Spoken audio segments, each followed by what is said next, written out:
아침 채널 KBS 1라디오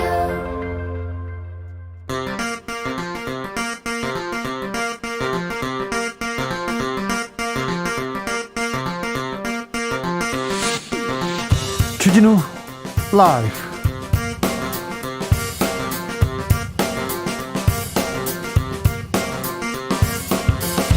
2021년 4월 2일 금요일입니다. 안녕하십니까, 주진우입니다.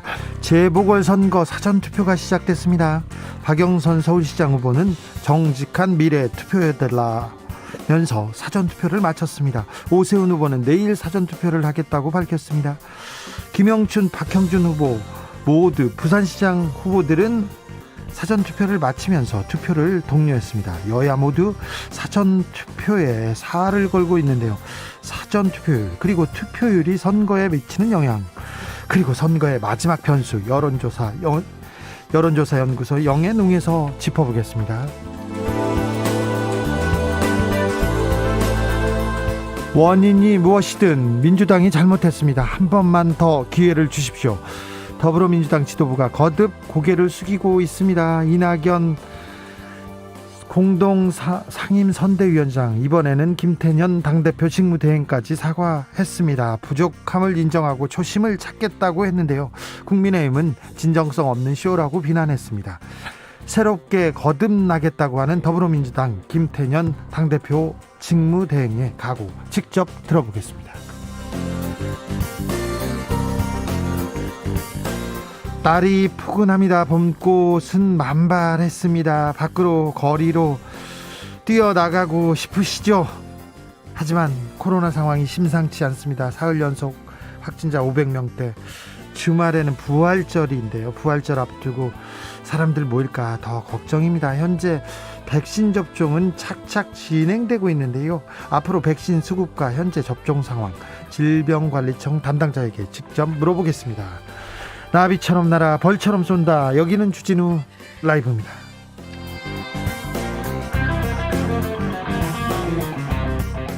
오늘도 자중차에 겸손하고 진정성 있게 여러분과 함께 하겠습니다. 사전투표가 시작됐습니다. 오늘 투표하고 오신 분들 계신가요? 투표장 분위기는 어땠습니까? 작년 총선 때는 비닐장갑 끼고 마스크 쓰고 이렇게 거리두기 하면서 투표했는데, 이번에도 위생 철저히 하면서 투표 잘 하셨지요? 투표 후기 좀 들려주십시오. 그리고 선택의 순간입니다. 여러분의 선택이 우리의 미래를 좌우한다는 거 아시죠? 시장의 덕목, 지도자의 덕목은 무엇인지 곰곰이 생각해보고 계산해보면서 이렇게 찍어야 되겠습니다. 시장의 덕목, 지도자의 덕목 무엇인지 알려주십시오. 샵 9730, 짧은 문자 50원, 긴 문자는 100원입니다. 콩으로 보내시면 무료예요. 그럼 주진우 라이브 시작하겠습니다.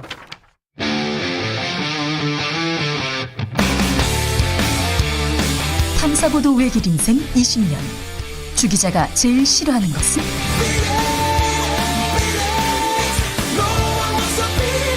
이 세상에서 비리와 부리가 사라지는 그날까지, 오늘도 흔들림 없이 주진우 라이브와 함께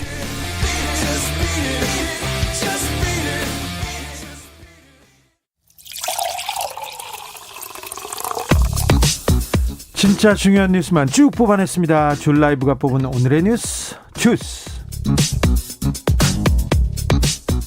정상근 기자, 어서 오세요. 네, 안녕하십니까. 8440님께서 전주는 코로나 2단계로 격상했습니다. 죽을 맛입니다. 지금 코로나 재유행 소식이 전 세계에서 들려오고 있습니다. 조심하셔야 됩니다. 자, 재보궐선거 사전투표 시작됐습니다. 네, 오늘과 내일 재보궐선거 사전투표가 진행이 됩니다. 이번 재보궐선거는 서울시장, 부산시장, 울산 남구청장, 경남 의령군수를 뽑고요. 광역의원 8명, 그리고 기초의원 9명도 뽑습니다. 투표를 하실 분들은 거주지와 관계없이 가까운 사전투표소를 방문하시면 되는데, 네. 투표 시간은 잠시 후에 오후 6시에 오늘은 마감이 됩니다. 내일도 진행되고요. 내일도 오전 6시부터 오후 6시까지고요. 선거 당일은 오후 8시까지 투표를 할 수가 있습니다. 사전 투표는 6시까지입니다. 네, 그렇습니다. 투표를 하실 분들은 주민등록증, 여권, 운전면허증 같은 이 공공기관이 발행한 신분증을 가지고 가야 하고요. 이번엔 청소년증 가능합니다. 네, 그렇습니다. 그리고 투표소 입장 전에 체온을 측정을 해야 되고 손 소독을 한 뒤에 비닐 장갑도 착용해야 되고요. 본인 확인을 거쳐서 투표를 하게 됩니다. 선관위는 어린 자녀는 가급적 동반하지 말고 또 투표소 내 불필요한 대화는 자제해달라라고 당부했습니다. 네. 그리고 코로나19 확진자 중에서 이 생활치료센터에 입소하신 분들이 계실 텐데요. 이분들은 내일 각 센터에 특별 사전투표소가 설치가 됩니다. 사전투표 열기가 뜨겁습니다. 오후 5시 현재 8.25%인데요. 이 수치는 2019년 재보궐선거 때보다 3.31% 높다고 합니다. 네. 보궐선거 뜨거워지고 있습니다. 그런데 의혹들도 계속 제기되고 있어요. 박형준 후보 선거 과정에서 상대 후보에게 공작을 했다는 의혹이 제기됐습니다. 네, 어제 국제신문은 지난 2012년 그 19대 총선 당시 한나라당 경선에서 유재중 전 의원 성추문을 폭로한 여성이 박형준 후보 측으로부터 금품을 받았다라고 진술한 녹취록을 공개했습니다. 예. 국제신문은 이 여성을 인터뷰하면서 이 여성이 직접 박형준 후보와 만났고 돈을 받았다 이렇게 주장을 했다고 전했고요. 또 이를 부인하는 박형준 후보에게 사과를 받고 싶다 이런 주장도 했다고 보도했습니다. 뉴스타파의 보도도 있었습니다. 네, 당시 검찰 수사 기록을 입수해 보도했는데 그 해당 기록을 보면 이 거짓 폭로를 기획한 사람이 박형준 후보의 아내 조모 씨였고 또 거짓 폭로의 당사자를 설득하고 또 도와주고 피신시킨 것도 이 조모 씨의 측근들 그리고 박형준 후보의 캠프 관계자들이었다 이렇게 검찰에선 판단했다고 합니다.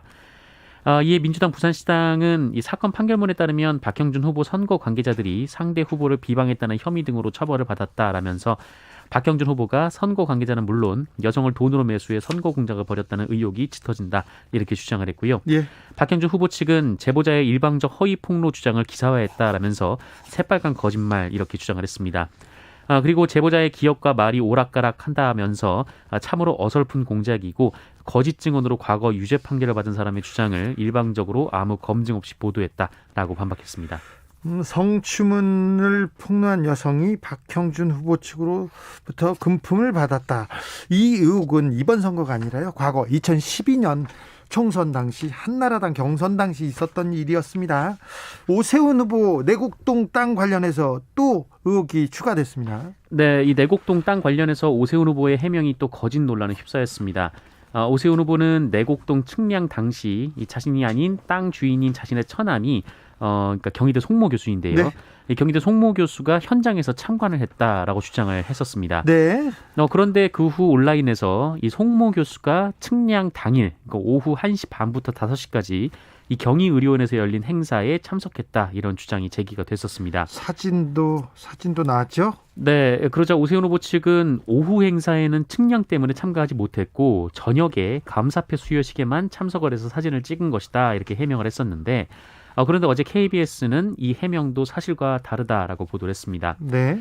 당시 1시 반부터 수료식이 시작이 됐는데 이 송모 교수가 이 맨 앞줄에서 과제 발표를 듣고 있던 사진이 전해진 겁니다. 네.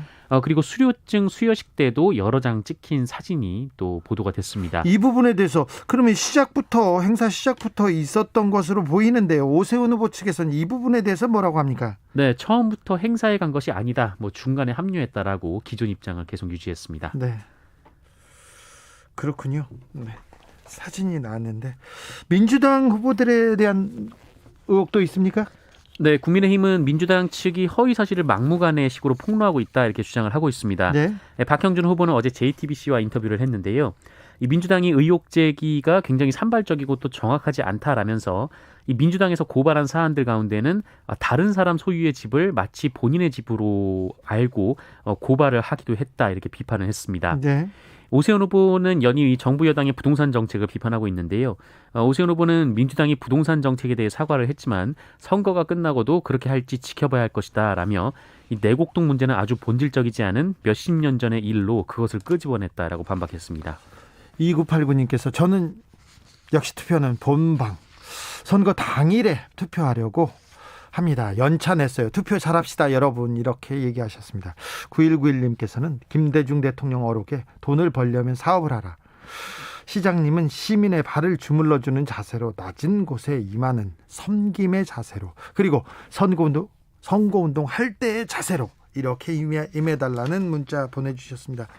코로나 상황 좋지 않습니다. 계속. 네, 오늘도 500명을 넘겼습니다. 사흘째 500명대 확진자고요. 오늘 558명이 나와서 어제보다 더 많이 나왔습니다. 수도권에서 343명의 확진자가 나왔고 비수도권에서도 190명의 확진자가 나왔습니다. 네. 오늘도 역시 17개 시도에서 모두 확진자가 나왔고요. 이 부산 노래주전발 확진자가 얼마나 늘었어요? 네, 또 여기. 수십 명 늘어나서 150명 가까이. 150명 나왔습니다. 한 노래 주점에서, 한 유흥주점에서 지금 150명까지 나왔습니다. 네, 여러 유흥주점에서 이제 동시다발적으로 나오고 있고요. 네. 그리고 서울 강남에서도 유흥주점발 확진자가 30명 가까이 나왔는데, 이 당국이 전수조사를 하기로 했는데 이 전수조사에 응할지 여부가 관건입니다. 그리고 이게 방문자들이 자기 전화번호 적지 않은 사람들 많을 거예요. 네, 맞습니다. 또 누구 왜 몇 명 이렇게 기재를 한 경우도 많아서, 심지어 유흥업소 종사자들도 마찬가지고요. 네, 그렇습니다. 또 우려가 되고요. 그리고 대전에서도 횟집에서 시작이 되긴 했지만 그 유흥주점 등으로 이어지면서 관련 확진자가 35명가량 나온 상황입니다. 아까 말씀하셨듯이 부산과 전주에서는 사회적 거리 두기 단계가 오늘부터 2단계로 올라갔습니다. 정부에서 백신 접종을 2분기 내에 최대한 확대한다는 계획을 냈습니다. 네, 정세균 국무총리는 상반기 안에 1,200만 명 이상에게 접종을 하도록 모든 역량을 투입하겠다라고 강조했습니다. 얀센, 노바백스, 모더나 같은 여타 백신에 대해서도 총력을 다해서 조기 도입을 추진하겠다라고 밝혔습니다. 백신 접종 어떻게 되고 있는지, 계획대로 되고 있는지, 나는 언제 맞을 수 있는지, 이런 거요. 2부에서 저희가 질병관리청 담당자에게 직접 물어보겠습니다. 네. 군 사망사고 진상규명위원회에서요, 천안함 관련된 재조사 진정 카카했다고요? 네, 대통령 소속 군 사망사고 진상규명위원회는 오늘 이 천안함 피격 사건을 다시 조사해달라라는 진정에 대해서 진정을 냈죠. 네, 그러니까 하지 않겠다라고 결정했습니다. 위원회가 전체 회의를 열고 만장일치로 이런 결정을 내렸는데요. 해당 진정은 이 천안함 민관 합동조사단 조사위원이었던 신상철 씨가 제기한 바 있습니다. 각하됐습니다.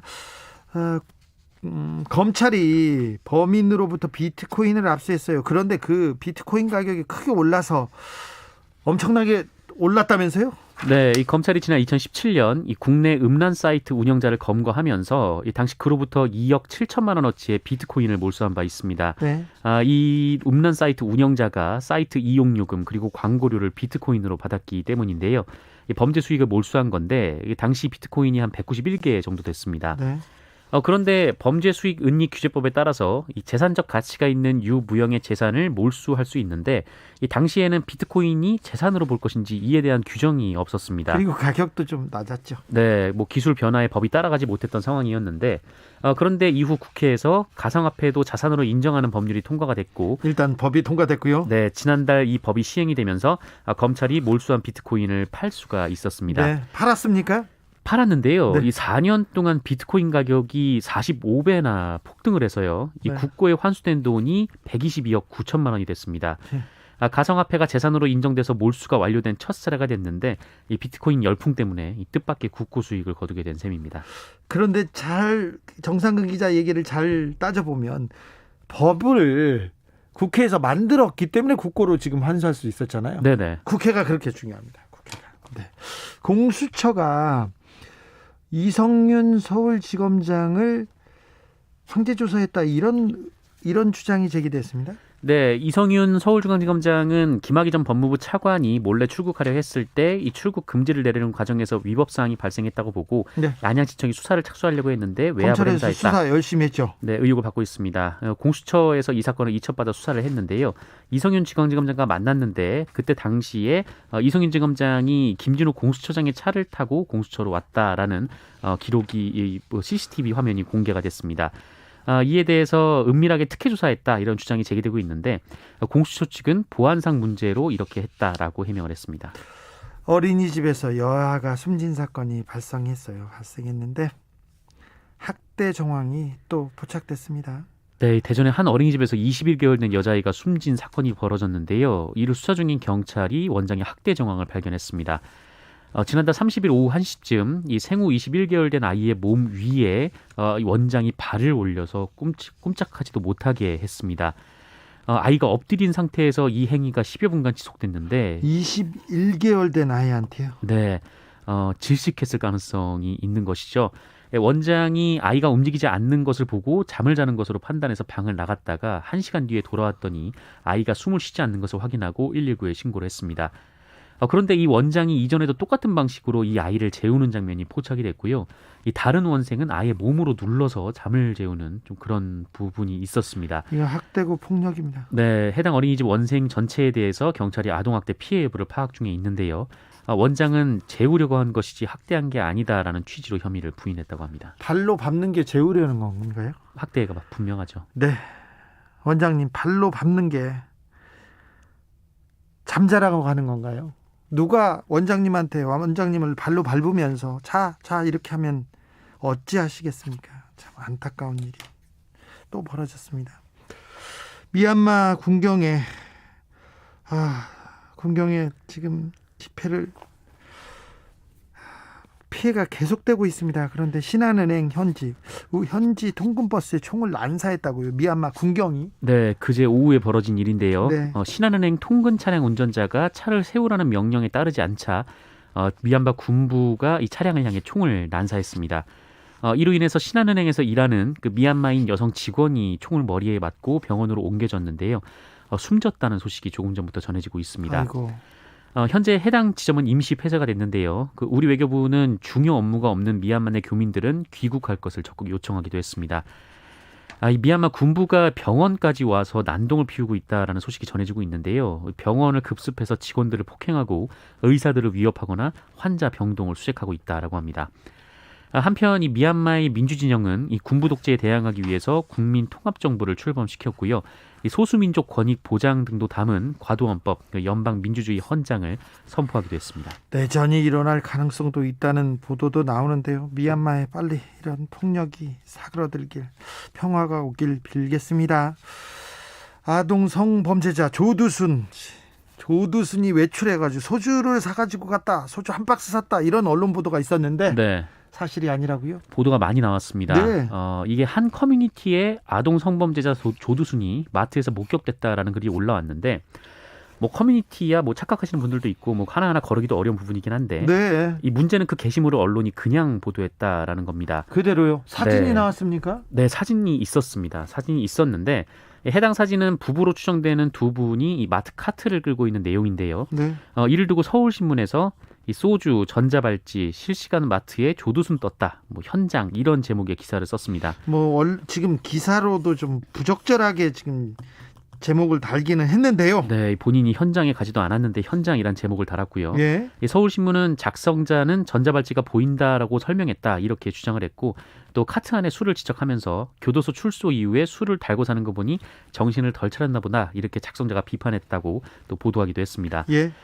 이어서 MBN, 머니투데이, 파이낸셜 뉴스, 아시아경제, 뉴스핌 등이 비슷한 다 기사를 받아쓰기 또 쓰죠. 쏟아냈고 이 중에 MBN 기사는 포털 다음에서 정말 많은 사람들이 읽었습니다. 네. 댓글도 수천 개가 달렸었고요. 그런데요. 그런데 사실이 아니었습니다. 전혀 다른 사람이었고요. 이 법무부는 이 미디어오늘에 전혀 사실이 아니다라고 입장을 밝혔고 안산 단원경찰서도 상식 감시를 하고 있는데 마트에 간 적이 없다라고 입장을 냈습니다. 서울신문을 비롯해서 많은 언론사들이 정신을 덜 차렸나 봅니다. 네. 이런 비판 받을 만합니다. 언론들은 이렇게 받아쓰기를 좋아하는지 취재는 안 하고 확인을 안 하고 받아쓰기를 좋아하는지 안타깝습니다. 주스 정상근 기자와 함께했습니다. 감사합니다. 고맙습니다. 2246님께서 저는 나이트클럽 운영합니다. 10시까지 하면 손님 5-6팀 들어옵니다. 미칠 지경입니다. 하지만 우리는 출입자 100% QR 입력합니다. 네, 저 나이트클럽은 QR코드를 찍고 간다고 합니다. 7600님께서는 자영업자인 57살입니다. 아침에 투표했는데 투표 용지칸이 너무 좁아서요. 조마조마했어요. 옆 칸으로 넘어갈까 봐서요. 후보자 너무 많아요. 이렇게 얘기하십니다. 1518님께서는 지금 막 사전투표 마치고 나오는 길입니다. 체온 확인하고 손소독, 비닐장갑 끼고 신분증 제시, 본인 확인 시 마스크 살짝 내리고 그리고 투표.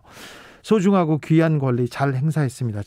제발 제가 응원하는 분이 시장이 되는 도시에서 살고 싶습니다. 이렇게 했습니다. 교통정보 듣고 오겠습니다. 김민희 씨.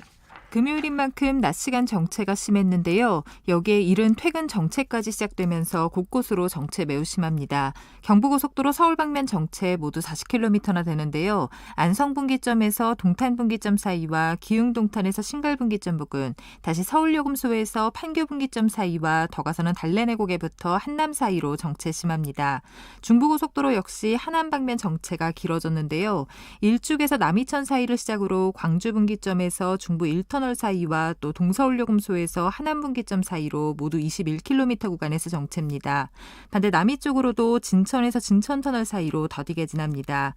서울시내 올림픽대로 공항 쪽으로 한강대교 부근 5차로에는 고장난 차가 서 있어서 청담대교부터 정체인데요. 이 구간 지나는 데만 40분이 넘게 걸리고 있습니다. 더 가서도 노량진 수산시장부터 가양대교까지 정체 심합니다. KBS 교통정보센터였습니다. 주진우 라이브.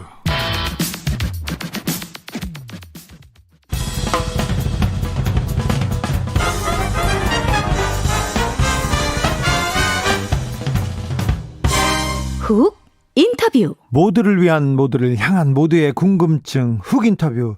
민주당이 잘못했습니다. 민주당이 지도부부터 초선 의원까지 릴레이 사과를 이어가고 있습니다. 원인이 무엇이든 잘못했고 한 번 더 기회를 달라 읍소하고 있는데요. 초심으로 돌아가겠다고도 했습니다. 새롭게 거듭날 민주당의 자세 어떤지 직접 들어보겠습니다. 김태년 더불어민주당 대표 직무대행, 안녕하세요. 네, 안녕하세요. 김태년입니다. 네, 이번 재보궐선거 어떤 각오로 임하고 계신지요? 네, 지금 이제 문재인 정부 마지막 해인데요. 국정 운영 잘 마무리하고 특히 지금 코로나 국난에 맞서서 코로나도 극복해야 되고 또 이 위기를 넘어서서 선도형 국가로 도약을 해야 되는데 이번 선거 결과가 혹시 잘못되면 제동이 걸릴까 봐서 매우 절박한 마음으로, 절실한 마음으로 그렇게 선거에 임하고 있습니다. 국민들은 민주당에 그리고 정부에 좀 화가 난 것 같습니다. 대표님 어제 대국민 성명 발표했는데요. 다시 한번 기회를 달라 초심으로 돌아가겠다고 했습니다. 현재 상황 어떻게 보고 계십니까? 예, 저희들이 부족한 점이 있었다고 말씀을 드렸습니다. 집권 여당이기 때문에 결과로서 책임을 져야 하는데요. 특히 이제 부동산과 관련해서는 세계적으로 다 동일한 추세라고는 하지만 그래도 우리나라가 특별히 우리 국민들이 이 주택 때문에 그 살림살이에 큰 영향을 받고 또 가장 민감한 사안인데요. 예. 이 주택 가격의 급상승을 막지 못한 책임이 있습니다. 네. 그리고 특히나 이제 이 공직자나 공공기관이 투기에 접근하지 못하도록 선제적으로 차단했어야 되는데 그 점에 있어서도 저희들이 미흡했죠. 그래서 이제 그러다 보니까 우리 청년들이나 우리 집 없는 서민들의 상실감이 아주 크다고 생각을 합니다. 네. 저희들이 책임진다, 더 크게 책임진다는 자세로 해결을 하도록 하겠습니다.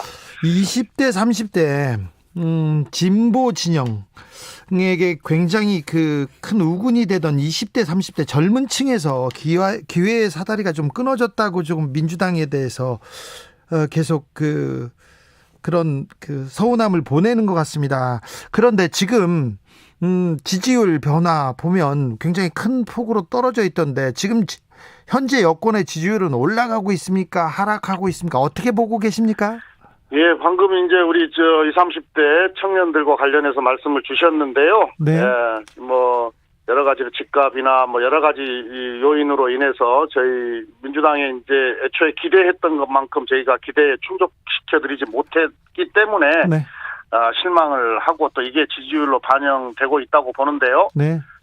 조사마다 다르게 나오긴 합니다만은 그 조사에 연연하지 않고 어떻게든 신뢰를 회복할 수 있도록 저희도 최선을 다하겠습니다. 4716님께서 이해충돌 방지법 민주당이 국회에 꼭 통과시킬 건지 한번 물어봐 주세요. 이렇게 얘기합니다. 그건 뭐 염려하지 않으셔도 됩니다. 반드시 통과시킵니다. 네. 지금 이제 오늘도 해당 상임위 정무위에서 법안 소위가 열렸었는데요. 이 법이 재정법이다 보니까 법 조항 하나하나마다 검토해야 될 내용들이 많이 있어서 또 시간이 많이 걸리고 있고요. 또 이 네. 법안 심사 소위위원장이 우리 당이 아니고 또 야당입니다. 그러다 보니까 그런 현실적인 여건도 있습니다만은 하여튼 제가 원내대표로 있는 한은 반드시 처리한다. 이 점에 있어서는 확실하게 약속을 드리겠습니다. 알겠습니다. 국민의힘에서는 사과 이거 쇼다 얘기합니다. 그리고 사과가 너무 늦었다 이런 지적도 있습니다. 예, 아까도 말씀드렸듯이 특히 최근에 부동산 그다음에 공직자나 공공기관 직원들의 투기 이것 때문에 국민들께서 크게 실망하시고 또 탈해하시고 그래서 저희들한테 많이 야단을 치고 계시는데요. 네. 어떻게든 우리 국민들께서 내 집 마련에 어떤 소박한 꿈을 이루고 또 그 과정에서 공평하게 어떤 기회를 보장받을 수 있도록 최선을 다하겠고요. 특히 이 부동산 정책이 빈 곳이 없도록 보완하면서 추진을 하도록 하겠습니다. 그리고 아까 계속 반복드립니다만은 부동산 투기 근절, 또 네. 부동산과 관련한 어떻게 보면 이 적폐적 요소들이 우리 사회에서 아예 뿌리 뽑히도록 법과 제도를 정비하고 더 나아가서 이게 문화와 그런 행태로 이어질 수 있도록 저희들이 책임지고 하겠다는 말씀을 드리는데요. 다만 한 가지 말씀드리는 것은 이제 이게 우리 부동산 때문에 우리 국민들께서 화가 많이 나 계시는데 네. 지금 서울시장 후보 오세훈 후보는 뭐 말씀하시는 걸 보면 취임하면 일주일 안에 뭐 한 달 안에 여기도 풀고 저기도 풀고 막 이렇게 하겠다고 지금 말씀을 하고 있지 않습니까? 공약을 걸고 있지 않습니까? 예. 근데 우리가 과거의 예를 놓고 봐서도 만약에 그렇게 정책을 실행하게 돼버리면은 온 서울이 투기판이 돼버릴 텐데요. 네. 지금 투기를 막아도 지금 모자랄 판에 네. 이 서울을 투기판을 만들겠다. 이 점에 있어서는 우리 시민들께서 한번 살펴봐 주셨으면 좋겠습니다. 예. 부동산, 경제, 민생 챙기는데 부족함이 있었다 이렇게 생각하시는 것 같아요. 이거 말고 다른 거 챙기느라고 이거 신경 쓰지 못했다고 이렇게 생각하는 것 같습니다. 국민들이. 대표님.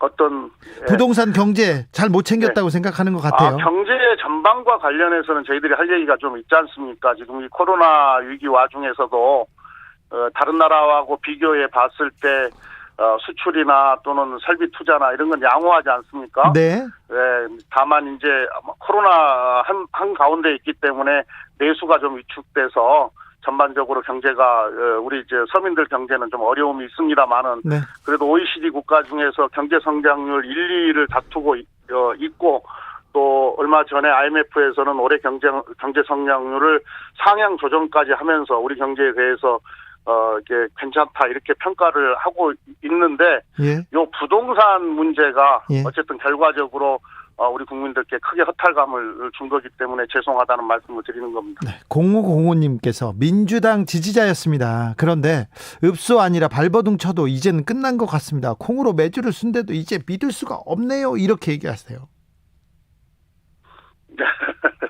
예, 그렇게 말씀 주시는 것도 저희들이 겸허하게 받아들이고 또 이해됩니다만은 조금만 더 지켜봐 주시면 네.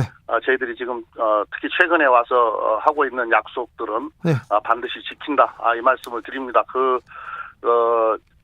관련 법들 다 개정해서 네. 공직자나 또는 공공기관 직원들이 부동산 투기에 아예 접근하지 못하도록 아예 그런 생각을 못하도록 만들 것이고요. 더 나아가서 이 부동산 투기를 통해서 부를 축적하고 네. 그래서 이 어떻게 보면 우리 사회의 공정성을 해치는 우리 이 사회의 어떤 관행이나 어떤 문화들도 법과 제도를 정비해서 반드시 막겠다. 네. 이런 말씀 드립니다. 민주당이 김태년이 부동산 투기 이제 뿌리 뽑습니까? 막습니까?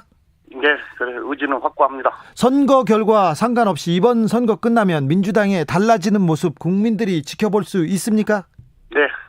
약속하시죠? 예. 저희들 뭐 부족한 거 있습니다만은 네. 더 성찰하고 더 혁신해서 네. 국민들께서 다시 사랑할 수 있는 또 신뢰하는 그런 민주당 만들도록 하겠습니다. 투기는 차단하되 무주택자 그리고 실소유자 내 집 마련 기회는 대폭 확대하겠다. 이런 이 부분에 대해서는 충실할 것으로 약속을 계속하셨는데 대책은 어떤 대책 가지고 네, 있습니까? 그렇습니다. 지금 이제 다행스럽게 지금까지 쭉 여당과 민주당과 정부가 추진해왔던 부동산 정책이 효과를 조금 발휘되는 시점에 있는 것 같습니다. 네.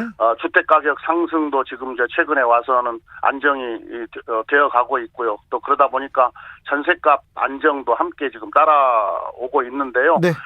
이렇게 이제 주택 가격을 안정시키고 이제 또 하나의 과제인 우리 무주택 서민들이나 또는 실수요자들 또 우리 청년들 1인 가구들이 내 집 마련을 할 수 있는 그 꿈을 실현시켜 드리는 것이 또 저희들의 임무 중에 하나인데 예. 이번에 이사 대책에서 이사 대책은 공급 대책이 이제 주요 과제 아니었습니까? 네. 이사 대책을 통해서 서울 수도권에 충분한 주택을 공급하겠다 저희들이 대책을 발표를 한 적이 있는데요. 과거와는 달리 이게 이제 도심 한가운데에 공공주택, 공공개발이나 또 공공재건축을 통해서 도심 한가운데 역세권 이런 데에서 이제 직장 가까운 데다가 주택 공급을 하겠다. 저희들이 그렇게 계획을 세우고 지금 추진 중인데 네. 전문가들 이야기를 들어보면 이번에 세운 계획들이 충실하게 이행만 된다고 한다면 비교적 공급 대책은 충분하고 또 그 정책의 효과는 나타날 것이다. 그렇게 예상들을 하고 있어서 저희들 하여튼 그 정책은 일관되게 흔들리지 않고 추진하겠습니다. 네. 6817님은 그걸 이제야 진작에 하셨어야죠 얘기합니다. 562 그래서 제가 부족했다 이렇게 고백하고 네. 더 잘하겠다고 말씀드리고 있는 겁니다. 알겠습니다. 5622님은 집값 걱정, 세금 걱정 너무 많아요. 열받아요 얘기했습니다. 아무튼 부동산 투기가 최근 일이 아니라 예전부터 계속되고 있었던 일인데 이번 기회에 아예 뿌리 좀 뽑아 주십시오. 자, 대표님. 네. 국회의원 전수조사 하겠다. 네. 다 네. 전수조사 하겠다. 여야가 그렇게 얘기했는데 또 이제 민주당만 하는 것 같습니다. 전수조사 권익위에 의뢰했습니다. 네네. 예, 이제 여야가 전수조사에 합의를 했고, 네. 하기로 했는데, 이렇게 협상하다 보니까 좀 시간이 걸려요. 예. 근데 우리 국민들께서는 빨리 국회의원들부터 좀 모범을 보여봐라. 예. 너네는 깨끗한지 한번 보자. 이렇게 요구를 하고 계셔서 저희 당 의원들은, 의원 전원에게 본인과 또는 가족, 직계 가족까지 다 개인정보를 볼 수 있는 동의서를 받아서, 권익위한테 의뢰를 했습니다. 권익위는 조사 요원들이 있거든요. 어저께 네네. 발표를 했습니다마는 아예 조사팀을 만들어서 우리 당 의원들의 부동산 관련 현황을 전수조사하고 있는 그대로 발표하고 만약에 불법 행위가 위법 행위가 있으면은 수사기관에 수사 의뢰까지 하겠다 이렇게 지금 권익위에서 발표를 하지 않았습니까? 네. 예. 그런데 이제 혹여 지금 국민권익위원회 위원장이 저희 당 출신이어서 국민들께서 덜 신뢰하실까 봐서 아예 제가 국민권익위원장은 보고도 받지 말고 개입도 하지 마라. 제가 그렇게 이야기를 선제적으로 했었죠. 예. 네. 민주당 대표니까 이거 물어보겠습니다. 서울시장, 부산시장 민주당 후보가 나은 점은 뭡니까? 예, 후보 우리 시민들께서 제가 이제 서울 유세도 하고 또 시민들도 만나보고 또 부산 내려가서 또 부산 시민들도 만나보고 합니다만은 네. 후보들과 관련해서는 우리 당의 후보들이 월등하게 낫다. 이 점에 대해서는 평가들을 다 해주시는 것 같아요. 박영선 후보 이제 앞으로 일을 어떻게 할 것이냐를 놓고 보면 과거에 어떻게 했는가를 보면 알지 않겠습니까? 특히 책임 있는 역할을 맡았을 때 어떻게 일을 했나를 보면 알 텐데 박영선 후보는 국회의원 4번 하는 동안에 검찰이나 재벌 개혁, 즉 권력기관의 권력이 있는 것에 대해서 대항하고 개혁하기 위해서 늘 노력을 했었고, 즉 그 말은 정의와 공정을 세우기 위해서 노력했다, 이 말씀을 드리는 거고요. 중소벤처기업부 장관 할 때의 실적과 성과는 대단하지 않습니까? 지금 벤처 창업도 역대 최고로 늘어났고요. 또 벤처 창업에서 벤처 스타트업 쪽에서 만들어진 일자리는 5만 개를 넘어서서 그 네. 4대 기업이 만들어낸 일자리를 상회하고 있고요. 또 중소기업의 수출량도 1시간 동안 하실 건 아니죠, 박영선님. 네, 거의 20% 이상 육박을 하고 있어서 하여튼 이런 실적으로 박영선 후보는 성과로 보여줬다, 능력을. 네. 그래서 서울시장 맡았을 때도 잘할 것이다, 이 말씀을 드리고요. 김영춘 후보도 해수부 장관을 하는 동안에 박근혜 정부에서 무너뜨렸던 이 해운 산업을 다시 일으켜 세운 공로가 있습니다. 알겠습니다. 그것만 보더라도 부산의 비전을 충분히 실현할 그럴 후보다, 이렇게 말씀드립니다. 알겠습니다. 후보 자랑하라고 했더니 끝이 없군요. 자, 마지막으로 국민들께, 이제 선거가 시작됐습니다. 국민들께 마지막으로 한마디 해주십시오. 예, 저희들 어제도 말씀을 드렸습니다마는 저희들 부족한 것, 또 지금 주시는 여러 가지 걱정과 야단에 대해서 저희들 충분히 인식하고 있고, 더 많이 성찰하고 혁신해서 우리 국민들 걱정 덜어드리고, 또 우리 국민들께서 원하시는 바람들 실현시켜 나가도록 저희 민주당 최선을 다하겠습니다. 우리 박영선 후보와 우리 김영춘 후보가 일할 수 있도록, 정말 아까운 사람들입니다. 일할 수 있도록 기회를 주시면 함께 손잡고 열심히 하겠습니다.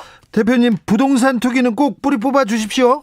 네, 그렇게 하겠습니다. 지금까지 김태년 더불어민주당 대표 직무대행이었습니다. 감사합니다. 네. 나비처럼 날아 벌처럼 쏜다. 주진우 라이브.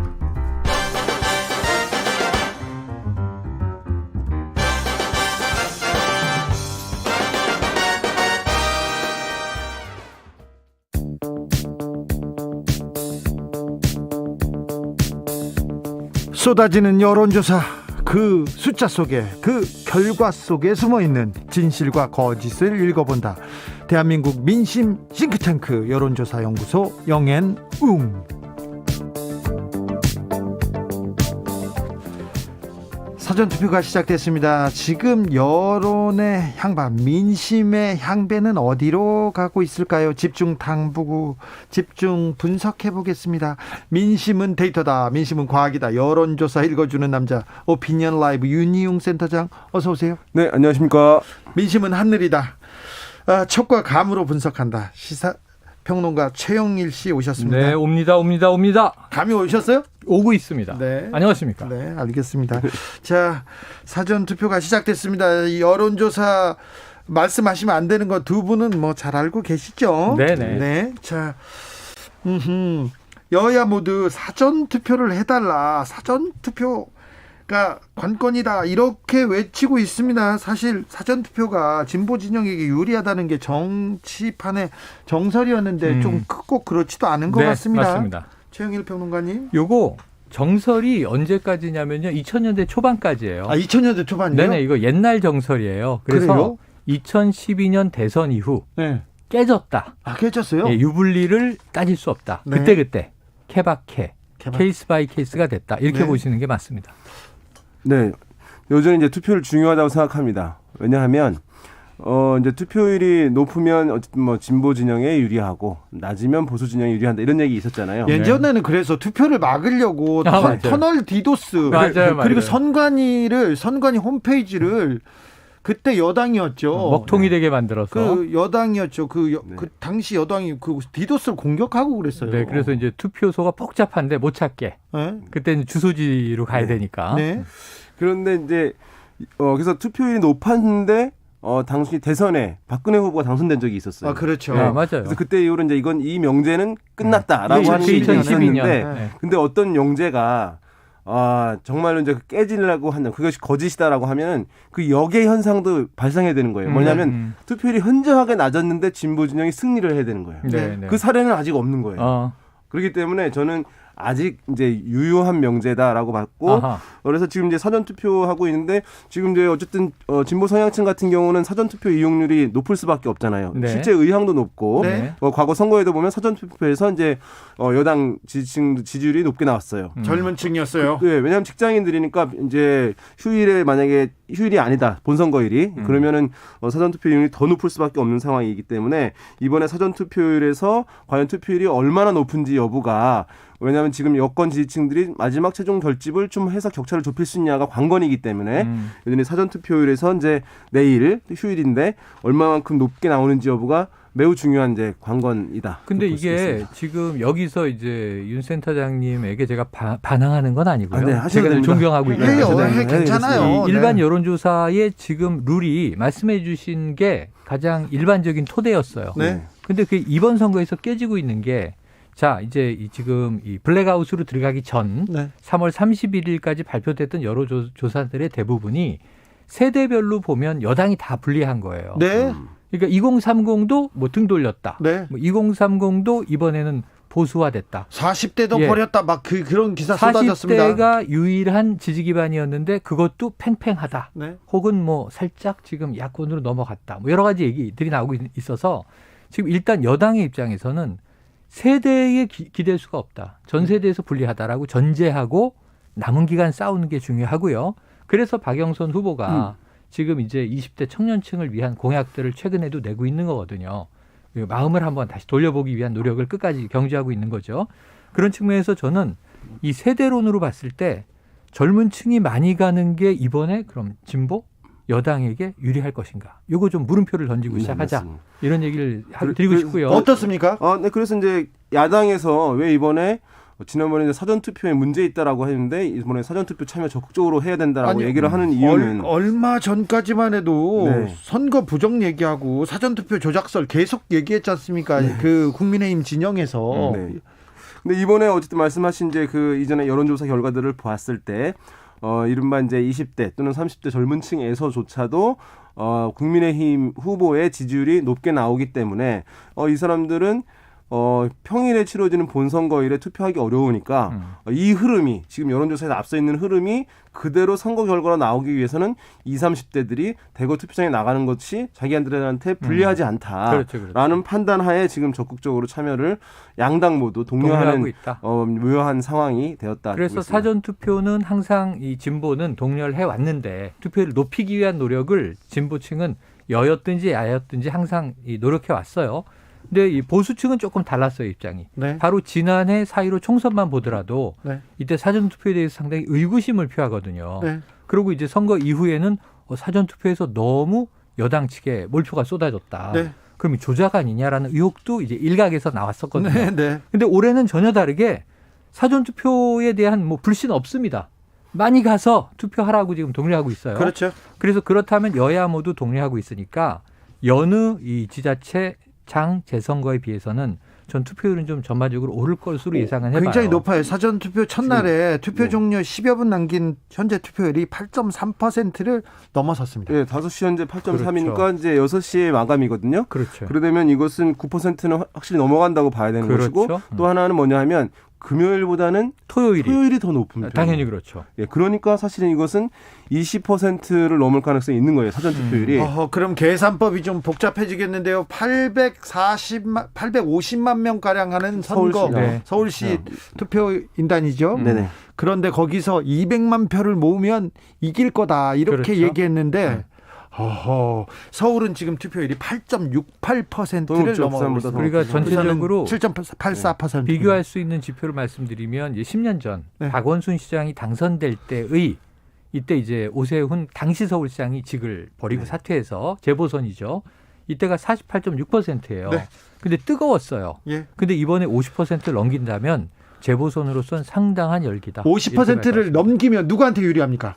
50%선 제가 봤을 때는 그 50%선 여전히 국민의힘 후보가 지금 현재 지지율 격차가 워낙 크기 때문에 유리할 것으로 보여요. 그러니까 민주당 후보에게 정말 유리하려면 제 생각에는 50% 중반대 55%까지는 이제 가야 제가 봤을 때는 좀 유리한 흐름들이 있을 수 있다. 그래서 50%선이 뭐 기준점이 될 수는 네네네. 없다. 독입니다. 자, 추측. 네, 저는 뭐 초기니까 막 네. 던지잖아요. 네. 막 저는 던져보세요. 52.5% 예상하고 있어요. 예상. 벌써 아, 네네. 52.5% 그 나왔어요. 머리에 이렇게 숫자가 떠올라요. 네네. 52.5%를 떠오른다. 예상하고 있는데 네. 유불리는요. 네. 뚜껑 열기 전에 알 수 없는 게 자, 지금 20대 다수가 야당을 지지한다. 근데 이거는 여론조사 전 하나도 상관없이 투표장에 가서 찍는 사람의 마음이 모여진 게 표심이거든요. 최명수님께서 방금 사전 투표하고 갔습니다. 마음 몇 번 후보를 찍고 싶은데 네. 그런데 머리는 다른 후보를 찍으라고 하네요. 그래서 아하. 머릿속에 후보를 찍고 왔어요. 얘기합니다. 아, 머리와 마음이 지금 이번 네. 선거에서 머리와 마음 네. 기존에 늘 지지해왔던 정당과 아예 또 다른 정당 오락가락하는 분들이 꽤 많으세요. 혼란이 많아요. 8748님 저희 아들이 둘인데요. 20대와 30대예요. 애들은 기성세대가 말하는 진보니 보수니 그런 것과는 관심이 없는 아무 거죠. 상관이 없습니다. 맞습니다. 그냥 그때 달라요. 그냥 맞아요. 찍는 게. 지금 2030하고 얘기를 나눠보면 네. 지금 우리가 보수 진보 이걸 전제로 얘기하고 있는데 네, 맞습니다. 이 양대 세력과 이렇게 분리할 수 없는 지점들이 많아요. 보수 진보 틀에 네. 들어가는 걸 싫어하죠. 맞아요. 젊은 층 이제 분석할 때 과거에 이제 20, 30대 같은 경우는 이념 지향성이 있어가지고 뭐 만약 학교에서 학습도 받고 해가지고 나는 뭐 보수다 아니면 진보다 이게 명확하게 이제 있었고 또 진보가 많았죠. 근데 이제 요즘의 특성들을 보게 되면 그런 이념 성향은 약화됐고 그런 상황에서 어떤 본인들의 문제, 사회 문제에 대한 불만의 화살을 그 당시에 정권이 진보 정권이든 보수 정권이든 상관없이 그 정권에게 책임을 돌리는 경향들이 이제 있거든요. 네. 그런 흐름 때문에 지금 이제 조사 결과도 그렇게 확인되고 있는 것 맞습니다. 같습니다. 이번에는 여론조사가 좀 맞힐까요? 네, 맞출 가능성이 이제 높다고 보죠. 왜냐하면 이분은 사실은 업계에 계시잖아요. 네. 이전에 여론조사. 우리가 2010년 지방선거 예를 많이 들잖아요. 네. 여론조사 그때 패배한 쪽이 어디냐? 여도 아니고 야도 아니고 여론조사다 이런 얘기 있었어요. 네, 네.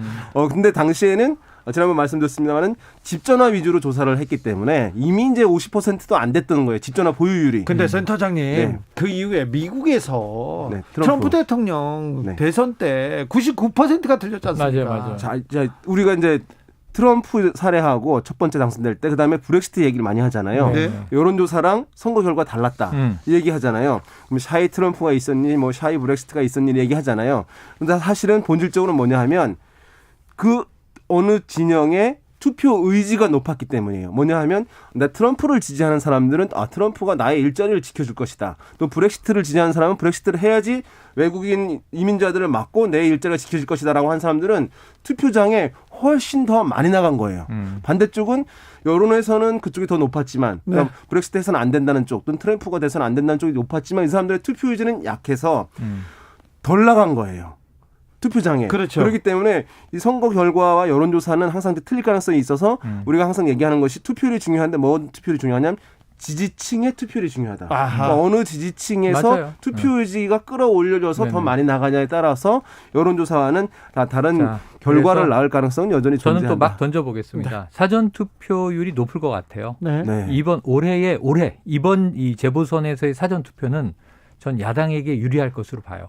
사전 투표가요? 이건 밴드웨건 현상이다. 네. 왜냐하면 화난 사람이 먼저 찍으러 가거든요. 네. 그러니까 나 이번에 반드시 찍을 거야 이렇게 그렇죠. 결심을 했는데 목마른 사람이 우물을 파는 거. 수요일 날 임시공휴일이 아니라네? 네. 그러면 수요일은 임시공휴일이 아닐 뿐 아니라 주소지에 지정투표소로 가야 돼요. 그렇죠. 그렇죠. 그럼 직장과 집이 멀면 저 죄송하지만 투표 좀 하고 오겠습니다. 그래 그럼 1시간 내에 갔다 와. 근데 3시간 걸리는데요. 가지 마. 뭐 이런 문제가 생길 가능성이 높아요. 물론 투표는 다 모든 직장이 보장해야 되지만 이런 이제 현장에서의 애로사항이 있을 수 있습니다. 그래서 그러면 안 되겠다. 주말에 미리 찍어놔야지.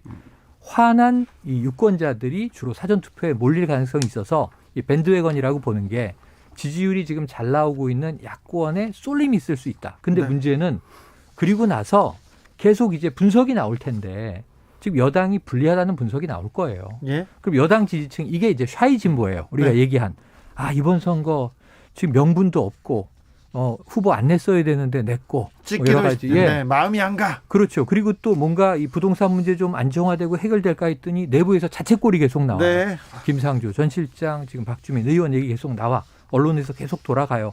그러니까 위축돼 있어요. 그러니까 네. 지금 심판해야 돼. 이 얘기는 목소리가 높아요. 그렇죠. 이 오프라인에서. 네. 근데 아니야 민주당 지켜야지. 문재인 대통령이 잘하고 있잖아. 이 목소리 작아졌어요. 상대적으로. 근데 이 사람들이 내 지지층이 지금 불리하다네. 네. 그 본투표로 갈 가능성이 있어. 이건 이제 밴드웨건의 반대 언더독 효과예요. 그렇죠. 우리가 불리해. 그래 본투표의 투표율이 높다면 이건 민주당에 유리할 가능성이 있어요. 합산했을 때 말씀하신 대로 어느 당 어느 후보를 지지하는 실제 사람들이 투표장에 가서 이게 투표는 총알보다 강하다. 링컨의 얘기 아니겠습니까? 네. 이걸 찍었느냐 쐈느냐에 따라 결과가 달라지겠죠. 이제 사전 투표를 이제 우리가 분석하잖아요. 제가 봤을 때 선거 이제 한두 번 치르면은 사전 투표가 어디에 유리하고 불리하니 이런 얘기가 없어질 거예요. 왜냐하면 이미 이제 한 최종 투표율의 한 3분의 1 가량 사전 투표에서 이루어지는 것이거든요. 알겠습니다. 그래서 이제 사전 투표는 이미 보조 선거가 아니라 일상화되고 보편적인 선거 도구다. 네. 라고 이제 보시는 게 맞습니다. 8271님께서 아직도 서울시장을 누구 뽑아야 할지 결정을 못하고 있습니다. 그런 분도 계시죠. 저는 경기도민입니다. 얘기합니다. 아이고, 그런데 아이고, 경기도민들도 그렇고 다른 도민들께서 이번처럼 서울 시민이 되고 싶었던 적이 없어요. 이런 사람도 아니 많아요. 지난번에 TV 토론을 했는데 네. 이 지역별 시청률을 보니까 네. 대구 경북에서 가장 높게 나왔어요. 그렇다니까요. 전국적으로 관심사입니다. 네. 0337님께서 예측입니다. 55% 넘습니다. 아. 누구에게 유리, 불리가 아니라 네. 관심의 정도가 높아졌기 때문이에요. 그러면서 얘기합니다. 투표를 해야 되는데 3349님께서 장자크 루소의 사회경론이라는 책을 보면요. 국민은 선거 기간 동안만 자유롭다는 말이 있습니다. 맞아요. 부디 선거 후에도 국민으로 하여금 자부심을 가질 수 있게 해주면 좋으련만 얘기합니다. 잠시 쉬었다가 영앤 응운 6시부터 이어집니다.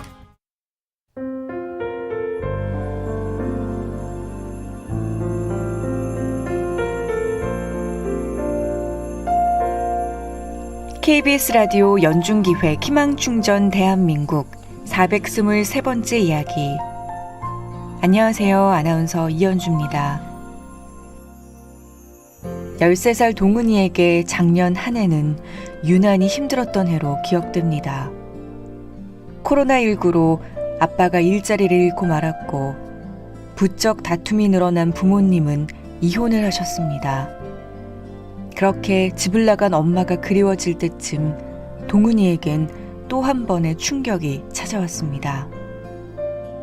극단적인 선택을 시도하는 아빠를 직접 목격했던 동은이.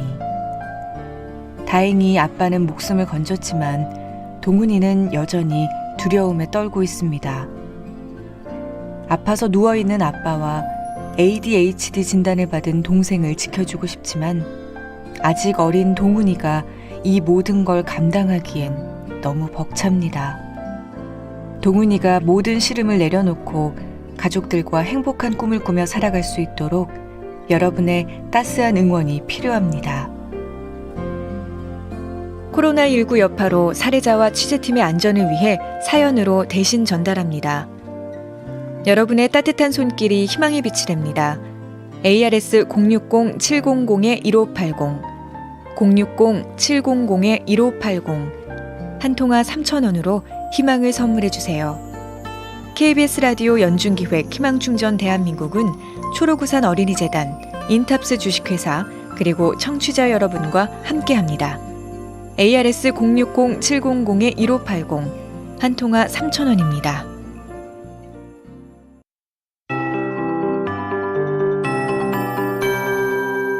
KBS 58분 날씨. 파주 등 일부 지역은 빗방울이 떨어지기 시작했습니다. 오늘 본격적으로 비가 내리기 시작하는 곳은 제주도와 전라남도 서해안 지역이겠지만 그 밖에 서해안 지방과 수도권 지역에서도 빗방울이 떨어지기 시작할 것으로 보이고요. 내일 오전 중에 전국으로 비가 확대될 전망입니다. 중국 상해 쪽에서 발달한 저기압이 점차 서해상으로 다가오면서 우리나라에 영향을 미칠 것으로 보이기 때문인데요. 내일 전국에 걸쳐 비가 내리고 일요일까지 이어지다가 일요일 오후에 대부분 그칠 것으로 보입니다. 전남권만 일요일 밤까지 이어지겠고 이번에 비의 양이 중부지방과 경상북도 북부, 제주도 지방을 중심으로 30에서 80mm, 전라남도 남해안과 경남권 해안, 경상북도 남부와 울릉도 독도는 20에서 60, 그 밖의 지역도 10에서 40mm로 다소 많은 비 예상되고 있습니다. 게다가 지금 제주도 지방의 경우 강풍특보가 내려져 있고 내일 오후까지 바람이 무척 강하게 불겠고요. 남해안 지방도 강풍이 동반된다는 점 염두에 두시기 바랍니다.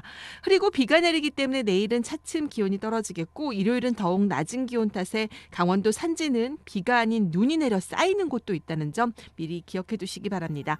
내일 낮 최고 기온은 서울 지역 16도를 비롯해 전국 12도에서 21도 사이가 되겠습니다. 지금 서울 기온은 21도입니다. 윤지수입니다.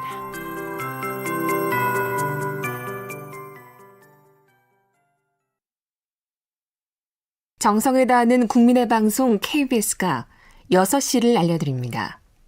AM 711kHz, FM 97.3MHz, KBS 1라디오입니다. HLKA.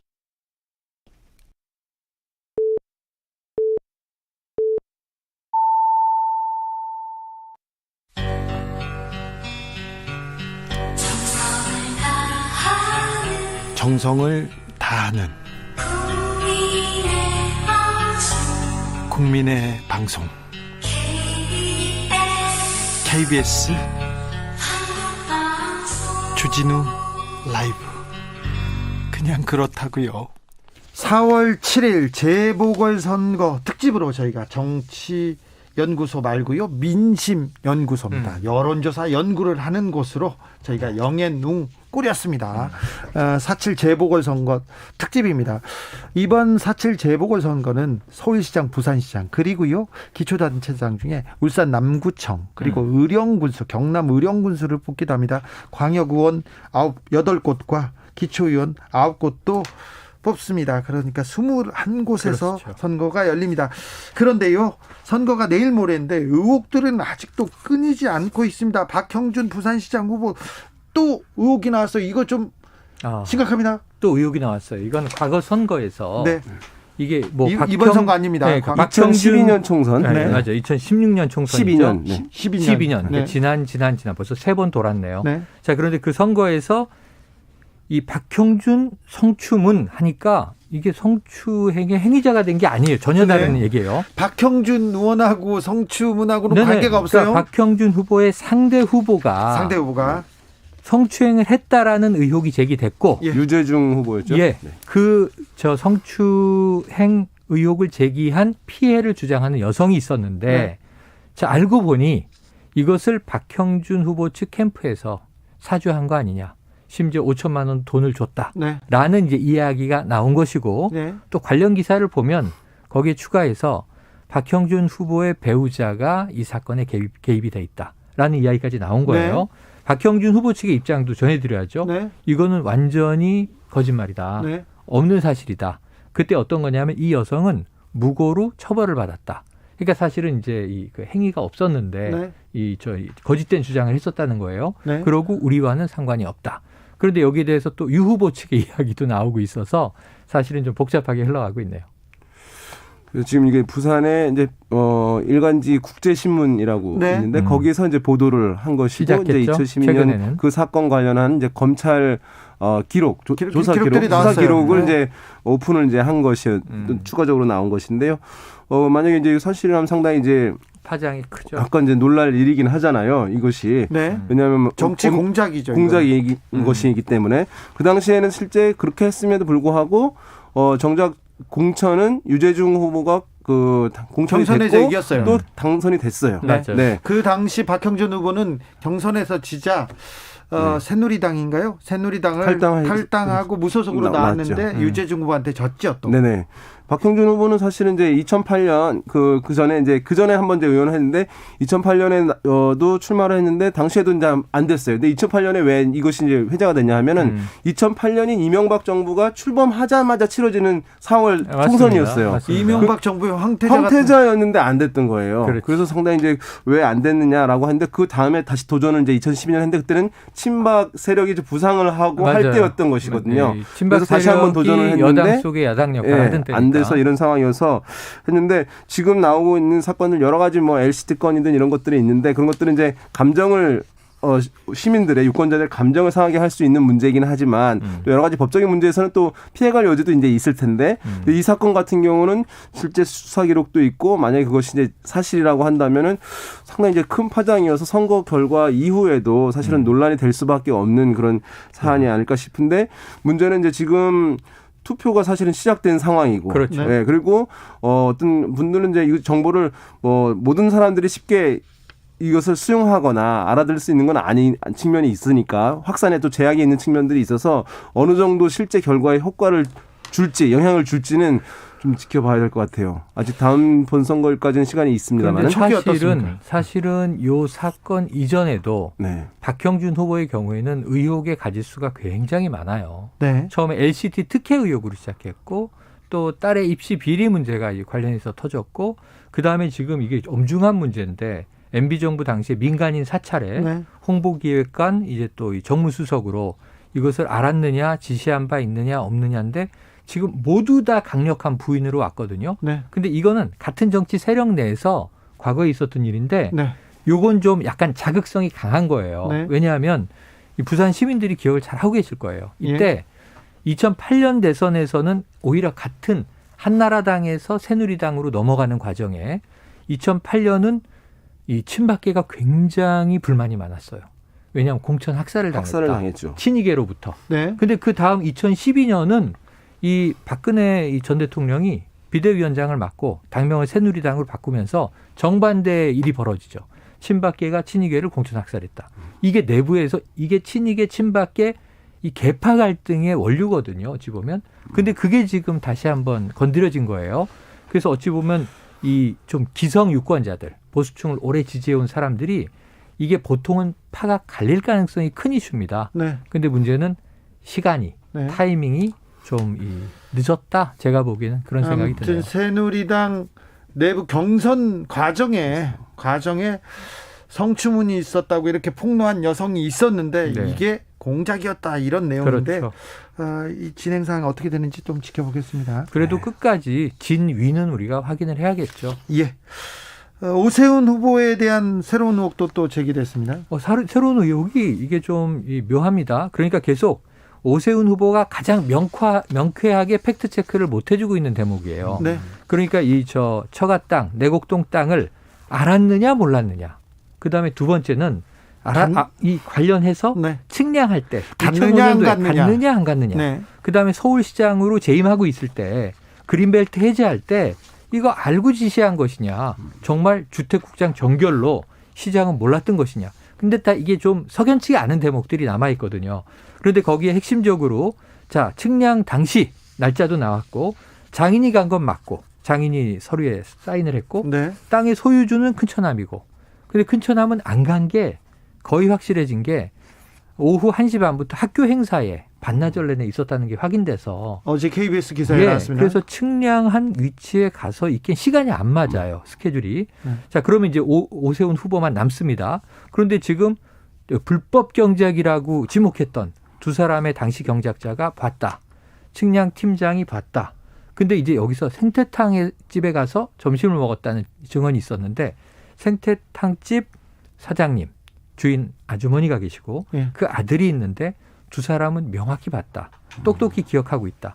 그러니까 지금 원래 3인성호라고 1차 TV 토론에서 3인을 넘었네요. 3명이 나와서 호랑이 봤다 하면 없던 호랑이도 생긴다라는 얘기를 했는데 지금 5인까지 늘었어요. 5인성호로 갔어요. 네. 이게 그렇다면 조금 더 확장되면 이거를 어떻게든 해명은 해야 되는데 토론이 한번 남아있죠. 오세훈 후보의 내곡동 의혹 그리고요 박형준 후보의 LCT 관련된 의혹 굉장히 많습니다. 네. LCT는 또 특혜 의혹에다가 그림을 납품했다.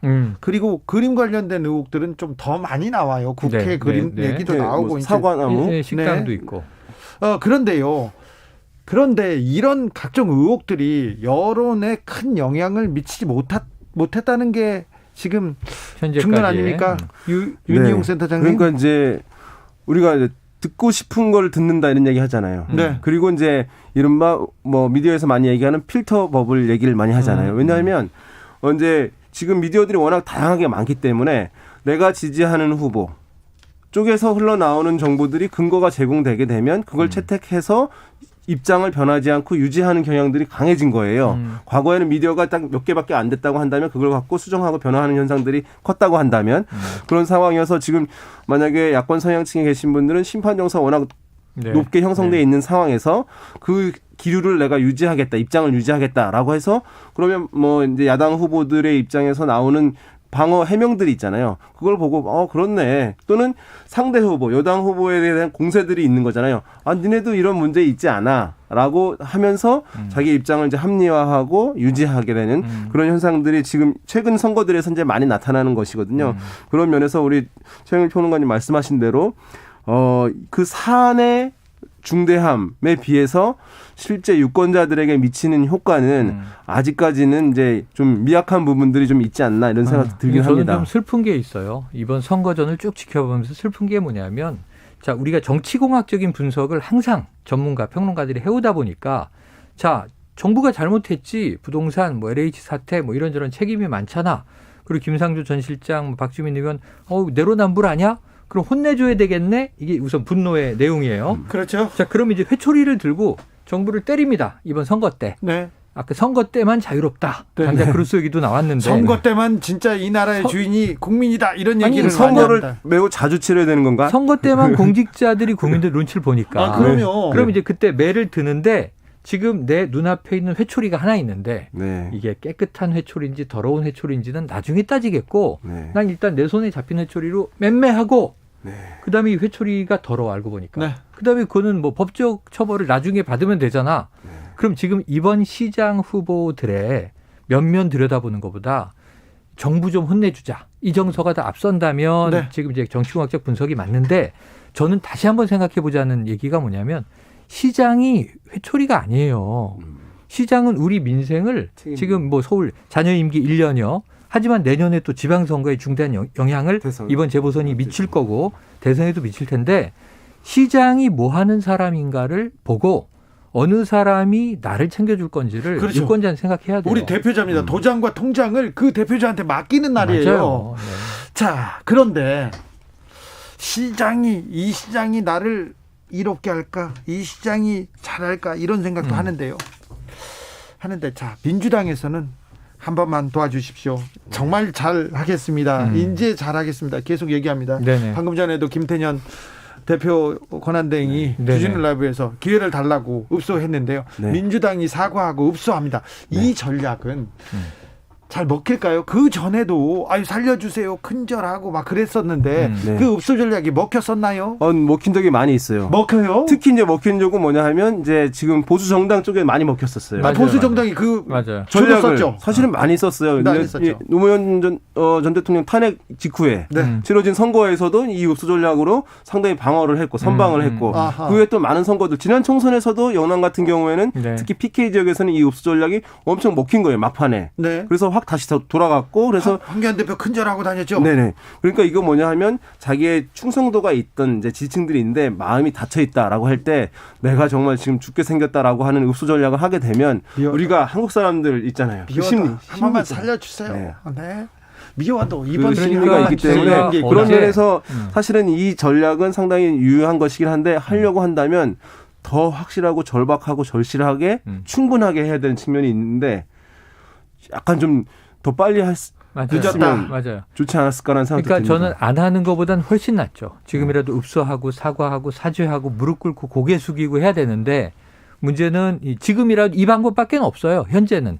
그런데 결국 해야 되는 과정인데 겪어야 되는 과정인데 조금 할 거였다면 일찍 했으면 좋았을 거고 그거보다 더 일찍은 사죄 읍소하기 전에 뭔가 이 사전 조치들이 좀 있었어야 되는데 어찌 보면 너무 안이하게 달려오다가 마지막에 뜨거 그러고 하는 경향이 있으니까 어제 이 국민의힘의 청년 당직자가 막 유세 현장을 뛰다가 숨을 가쁘게 몰아쉬면서 왔어요. 만났는데 느낌이 어떠냐 그랬더니 지금 이번 선거가 과거에 자신들이 집권했을 때와 정반대가 돼 있더라. 분위기가. 그때 자기네가 속해 있던 당, 새누리당 시절에 저 김무성 대표가요. 이렇게 1인 피켓 시위하는 거 딱 들고 나왔는데 한 번만 살려주이소.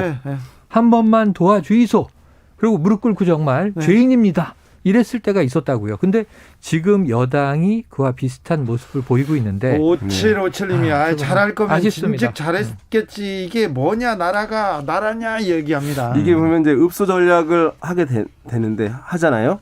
근데 이제 이거랑 지금 이제 야당 후보에 대한 검증 공세 있잖아요. 네. 이게 사실은 약간 충돌되는 지점이잖아요. 그렇지, 공격하면서 반성하고 사과하는 맞아요. 것이니까 이러다 보니까 이제 그 양 전략의 충돌 부분도 약간 이제 있는 것 아닌가라는 이거 생각이 정교하게 듭니다. 못하면 스텝이 꼬일 수 있다. 그렇습니다. 사전 투표는 내일까지입니다. 그리고 네. 본선거는 닷새 남았습니다. 그렇습니다. 네, 아직 자, 끝나진 않았습니다. 닷새면 선거판 모릅니다. 무슨 모릅니다. 일이 일어날지. 마지막 변수는 뭘까요? 마지막 변수는 어쨌든 지금 막판에 여당 후보에 의해서 이제 야당 후보에 대한 검증 공세 이것이 이제 여권 지지층을 활성화시킬 수 있느냐 여부 이것이 저는 좀 마지막 남은 이제 관건 아닐까 싶습니다. 마지막 관건은요. 본투표에서 민주당의 원군 이번에 나 실망해서 안 찍겠다. 네. 나 샤이 진보 이들이 투표장으로 달려가 줄까? 이게 아마 민주당이 마지막으로 기다리는 원군일 거예요. 네, 그들은 과연 투표장으로 몰려갈까요? 지켜보시죠. 어떨 것 같습니까? 하는 분들도 있을 테고 네. 그렇죠. 하신 분들도 있을 테고 네. 네, 안 하시는 분들도 있기는 할 테고 저는 그게 아까 말씀하신 대로 남은 나흘 동안 네. 민주당이 어떻게 하고 어떤 메시지를 던지고 어떤 유세 행동을 보이냐에 따라서 이들은 몰려갈 수도 있고 안 갈 수도 있어요. 더 엎드리고 더 낮은 자세로 내려가야 됩니까? 네. 그렇습니다. 최고님께서 저도 사전 투표했는데요. 칸이 너무 좁아가지고요. 어르신들 그리고 수전증 있는 분들 아이고. 조심하셔야 될 것 네네. 같습니다. 이렇게 합니다. 무효표가 될 수 있으니까 후보자들이 많잖아요. 많아요. 네. 여기까지 듣겠습니다. 여론조사연구소 영앤웅 최영일 시사평론가 오피니언 라이브 윤희웅 센터장 함께했습니다. 감사합니다. 고맙습니다. 네, 고맙습니다. 정치 피로, 사건 사고로 인한 피로, 고달픈 일상에서 오는 피로. 오늘 시사하셨습니까? 경험해보세요. 들은 날과 안 들은 날의 차이. 여러분의 피로를 날려줄 저녁 한 끼 시사. 추진우 라이브.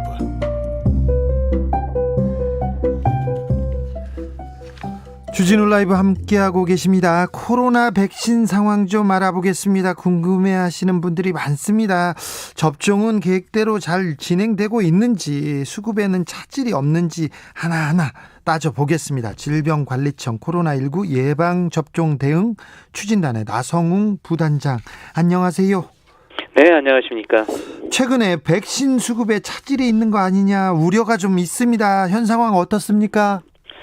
예, 최근에 그 EU가 이제 수출 허가제를 강화했고요. 예. 미국도 수출 규제 행정명령이고 인도가 특히 수출 제한하고 있어서 경쟁이 굉장히 심해지고 있습니다. 특히 인도가 이제 세럼 연구소 생산 아스트라제네카 저희 물량이 공급 일정이 지금 굉장히 지연돼서 네. 상반기 백신 공급이 지금 어려운 상황입니다. 어려워요? 우리나라는 네. 아직까지는 코박스에 있는 국제기구 물량을 제외하고는 네. 아직까지는 상대적 큰 차질 없이 좀 진행되고 있습니다. 네. 다른 나라는 어려운데 수급이 어려운데 우리나라는 차질이 없다고 들었는데 인도만 잘 오면 될 것 같습니까? 인도 물량은 다른 데로 가고요. 예. 우리나라 아스트라제네카 물량은 안동에서 생산하기 때문에 네. 큰 영향을 받지 않고 있습니다. 아, 그래요? 수급 상황에 따라서 2분기 접종 일정이 좀 바뀔 수도 있습니까? 보통 처음에 저희들이 계획 때 말씀드렸다시피 백신 수급 상황하고 또 확진자 추이 상황들 이런 확진 현황 땅에서 접종 일정은 항상 변경될 수가 있습니다. 네. 단 예방접종 전문위원회에서 전문가분들께서 결정한 원칙하고 우선순위에 따라서 이제 추진하는 방향으로 잡고 있습니다. 네. 자, 그러면요. 11월까지 집단 면역 형성하겠다고 목표를 잡았지 않습니까? 여기는 이 목표는 괜찮을 것 같습니까? 예, 저희 이제 4월 지금 1일부터 75세 이상 어르신부터 해서 지역별 예방접종 센터 운영을 하고요. 네. 6월부터는 이제 65세 이상 어르신 다른 기타 기관에서 위탁 의료기관도 인프라가 활용이 됩니다. 네. 그래서 상반기에선 목표한 대로 1,200만 명을 대상을 하고요. 네. 하반기에는 더 많은 백신 물량이 확보돼 있어서 목표 달성은 가능할 것으로 판단하고 있습니다. 아, 그렇습니까? 속도가 좀 더딘 거 아닌가 이렇게 우려하는 사람도 있어요. 속도도 계획대로 지금 착착 진행되고 있습니까? 예, 백신 도입 물량에 따라서 신속하되 안전한, 지금은 65세 이상 시설에 있는 어르신들, 75세 이상 어르신들이기 때문에 조금 더딜 수가 있습니다. 안전하게. 예. 하지만 물량이 들어오면서 그거를 상반기까지 1,200명을 속도를 내면은 상반기 목표는 달성할 수 있을 거라고 생각하고 있습니다. 네. 어제부터 75세 이상 일반인, 노인시설 입소자들, 종사자들 대상으로 한 백신 접종 시작됐어요. 좀 그 노인분들은 이동이 불편한 사람들도 많을 텐데 이분들에 대한 그 대비도 돼 있나요? 네, 보통 이제 파이자 백신을 좀 맞춰드리고 있는데요. 예. 보관 유통위원회에서 전국 예방점 센터를 지금 하고 있습니다. 그 그래서 센터에서만 놓을 수 있다면서요. 네. 네, 행안부에서 이제 이동 버스라든가 가족이라든가 이동을 해드리고요. 또 거동이 불편하시고 내원이 어려우신 경우에는 좀 추후에 보건소 또는 위탁의료기관 통해서 접종까지 병행해서 네. 실시하기 때문에 좀 불편을 최소화하도록 하겠습니다. 거기에 대한 그 부분에 대한 대비는 잘 돼 있네요. 네, 행안부하고 협력을 해서 예. 각자 정부 부처별로 역할을 명확히 해서 협력 체계를 하고 있기 때문에 네. 이건 잘 될 거로 판단하고 있습니다. 75세 이상 노인분들한테는 화이자 백신 접종한다고 하는데 화이자 백신 수급에는 문제가 없습니까? 네. 65세 이상 어르신들을 이제 우선 저희들이 중증 진행대에 마치고 있는데요. 네. 대상 인원이 한 850만 명 분입니다. 예. 그래서 고령자부터 마치는데 파이자 백신이 이제 가장 먼저 되기 때문에 맞춰드리는 거고요. 파이자 물량은 3월 100만 회분이 이제 도입되었고요. 2분기 600만 회분이 급연 4월 달엔 100만, 5월 달엔 175만, 6월은 325만 회분이 그 파이자 본사하고 약속을 받아서 그렇게 일정이 확정되었습니다. 그래요? 화이자 네. 백신 수급에 대해서는 걱정 안 해도 됩니다. 그죠? 네. 예. 네, 맞습니다.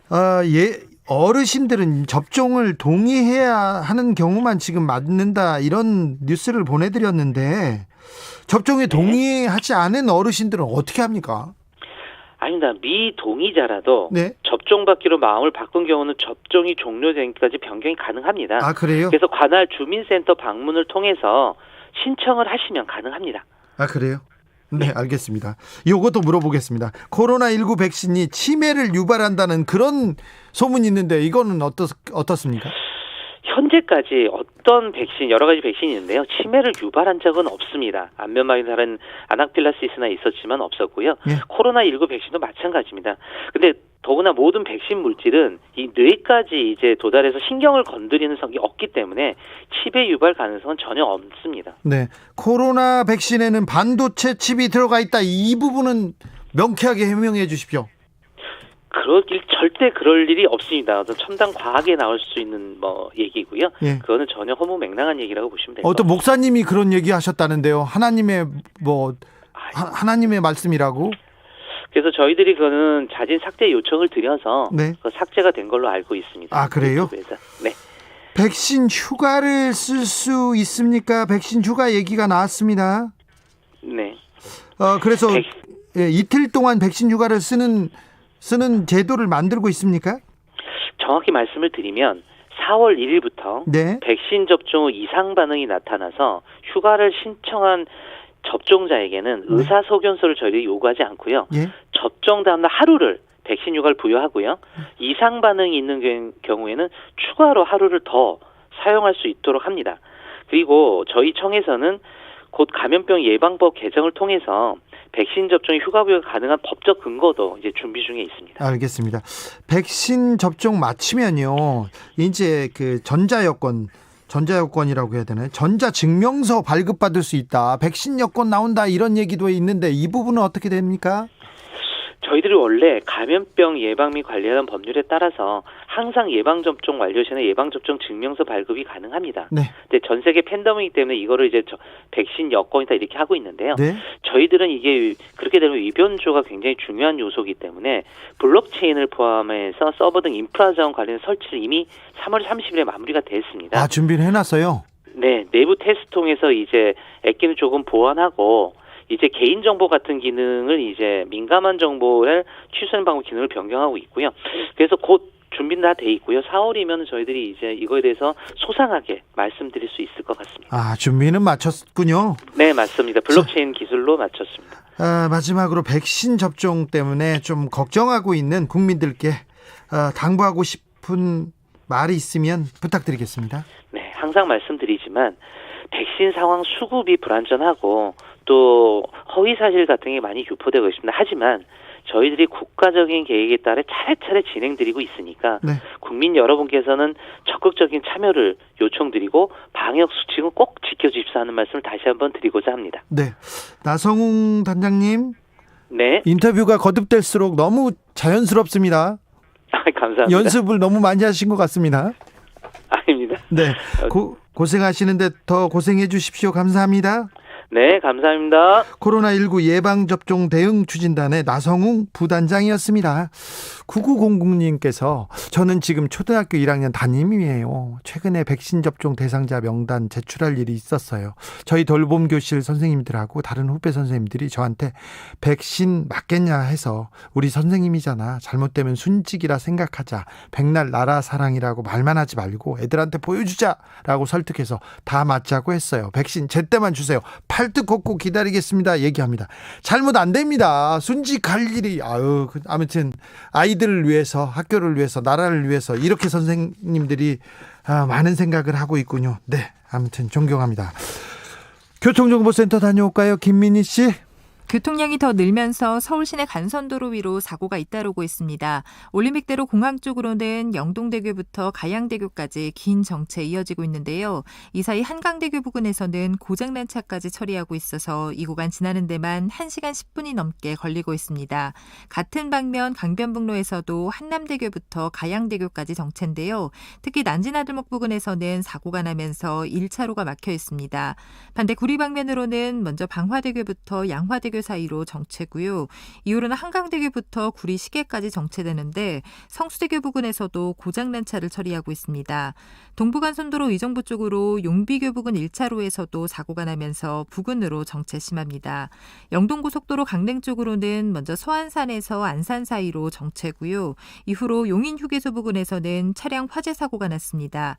3, 4차로와 갓길을 막고 처리 작업을 하고 있어서 이 용인 일대 3km 구간에서 정체 심합니다. 그 밖에 호남고속도로 천안 쪽으로 문흥분기점 부근 3차로에서도 사고가 났습니다. KBS 교통정보센터였습니다.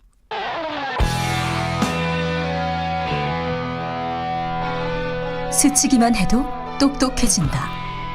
드라이브 스루 시사 주진우 라이브.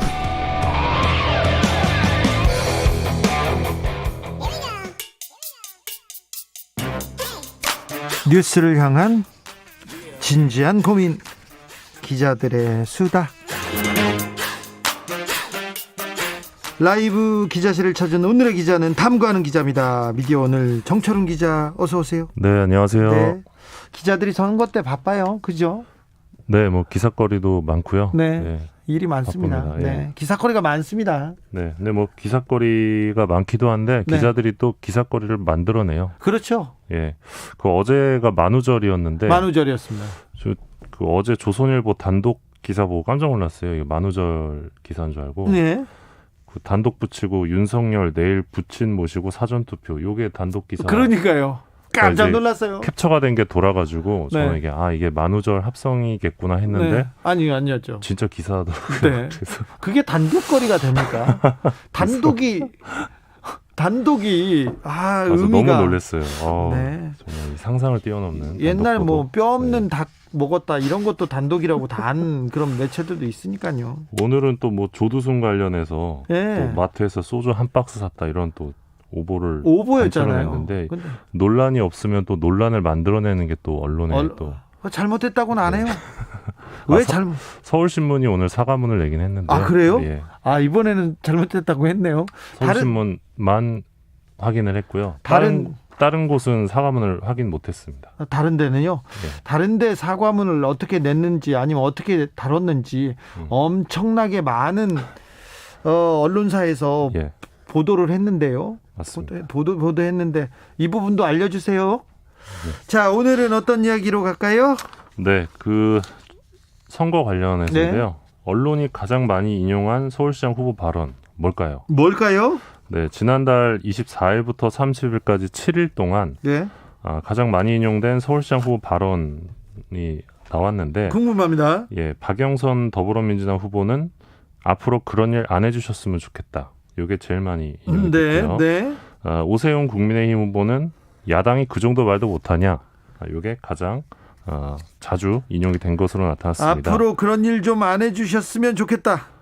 야당이 예. 그 정도 말도 못하냐 이렇게요? 예, 지난달 31일 키워드 분석업체 스피치로그 분석 결과인데 자, 박 후보 이 발언은 어디에서 나온 거죠? 예, 임종석 전 청와대 비서실장이 이 박원순은 정말 그렇게 몹쓸 사람이었나라면서 이 고 박원순 전 서울시장을 옹호하는 글을 올렸습니다. 네. 그러자 지난달 24일 박영선 후보가 앞으로는 그런 일 안 해주셨으면 좋겠다라면서 선을 그으면서 나온 발언이었는데요. 맞습니다. 기억납니다. 예, 당시 박 후보는 이 피해 여성의 상처가 아물지 않은 상태라고 밝히기도 했습니다. 그러면 이 임종석 전 실장에 대한 이 박영선 후보의 대응 이 보도가 많이 나왔군요. 네, 맞습니다. 네, 그러니까 박원순 전 시장 관련 기사가 아주 많이 나왔다는 얘기입니다. 네. 그리고 오세훈 후보는요? 예, 2019년 10월이었죠. 이 전광훈 사랑제일교회 목사와 함께 광화문 집회에 참석했던 오세훈 후보가 네? 이 문재인 대통령을 중증 치매 환자라고 한 것이 이 부적절하다 이런 비판이 나오니까 나왔죠. 야당이 그 정도 말도 못하냐 이렇게 받아치면서 나왔던 대목입니다. 그렇습니다. 네, 참. 그런데요, 박영선, 오세훈 박영선 후보 중에서 어떤 후보의 발언이 더 많이 인용되었나요? 결론적으로는 좀 비슷한데요. 비슷해요? 이 같은 기간 인용된 발언 수도 이제 437대 423. 거의 비슷하네요. 예, 그리고 기사량도 1046대 1031로 오 후보가 약간 앞섰는데 비슷했다고 봐야 되고요. 네.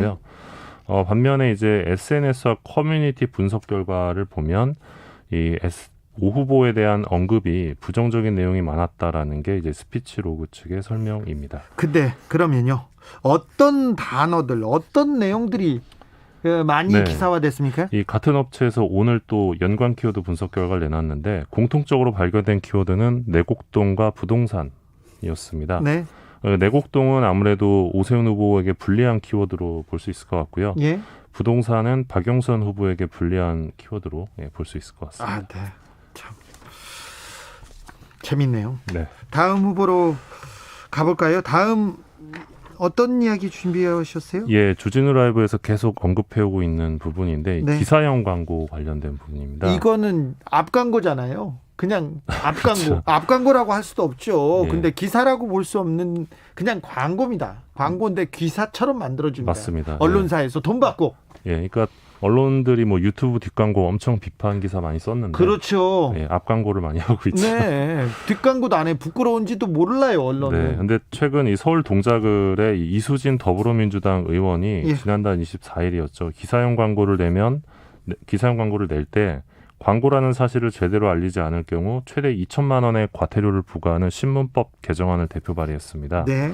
이 현행법에도 이 기사배열 책임자가 이 독자가 기사와 광고를 혼동하지 않도록 명확히 구분해 편집하라 이렇게 규정을 해놓고 있지만 제재 규정이 없기 때문에 별 의미가 없습니다. 기사와 광고를 혼동하도록 만들어라 이렇게 규정하고 있는 거 아닌가요? 이렇게 언론사에서 만들고 있잖아요.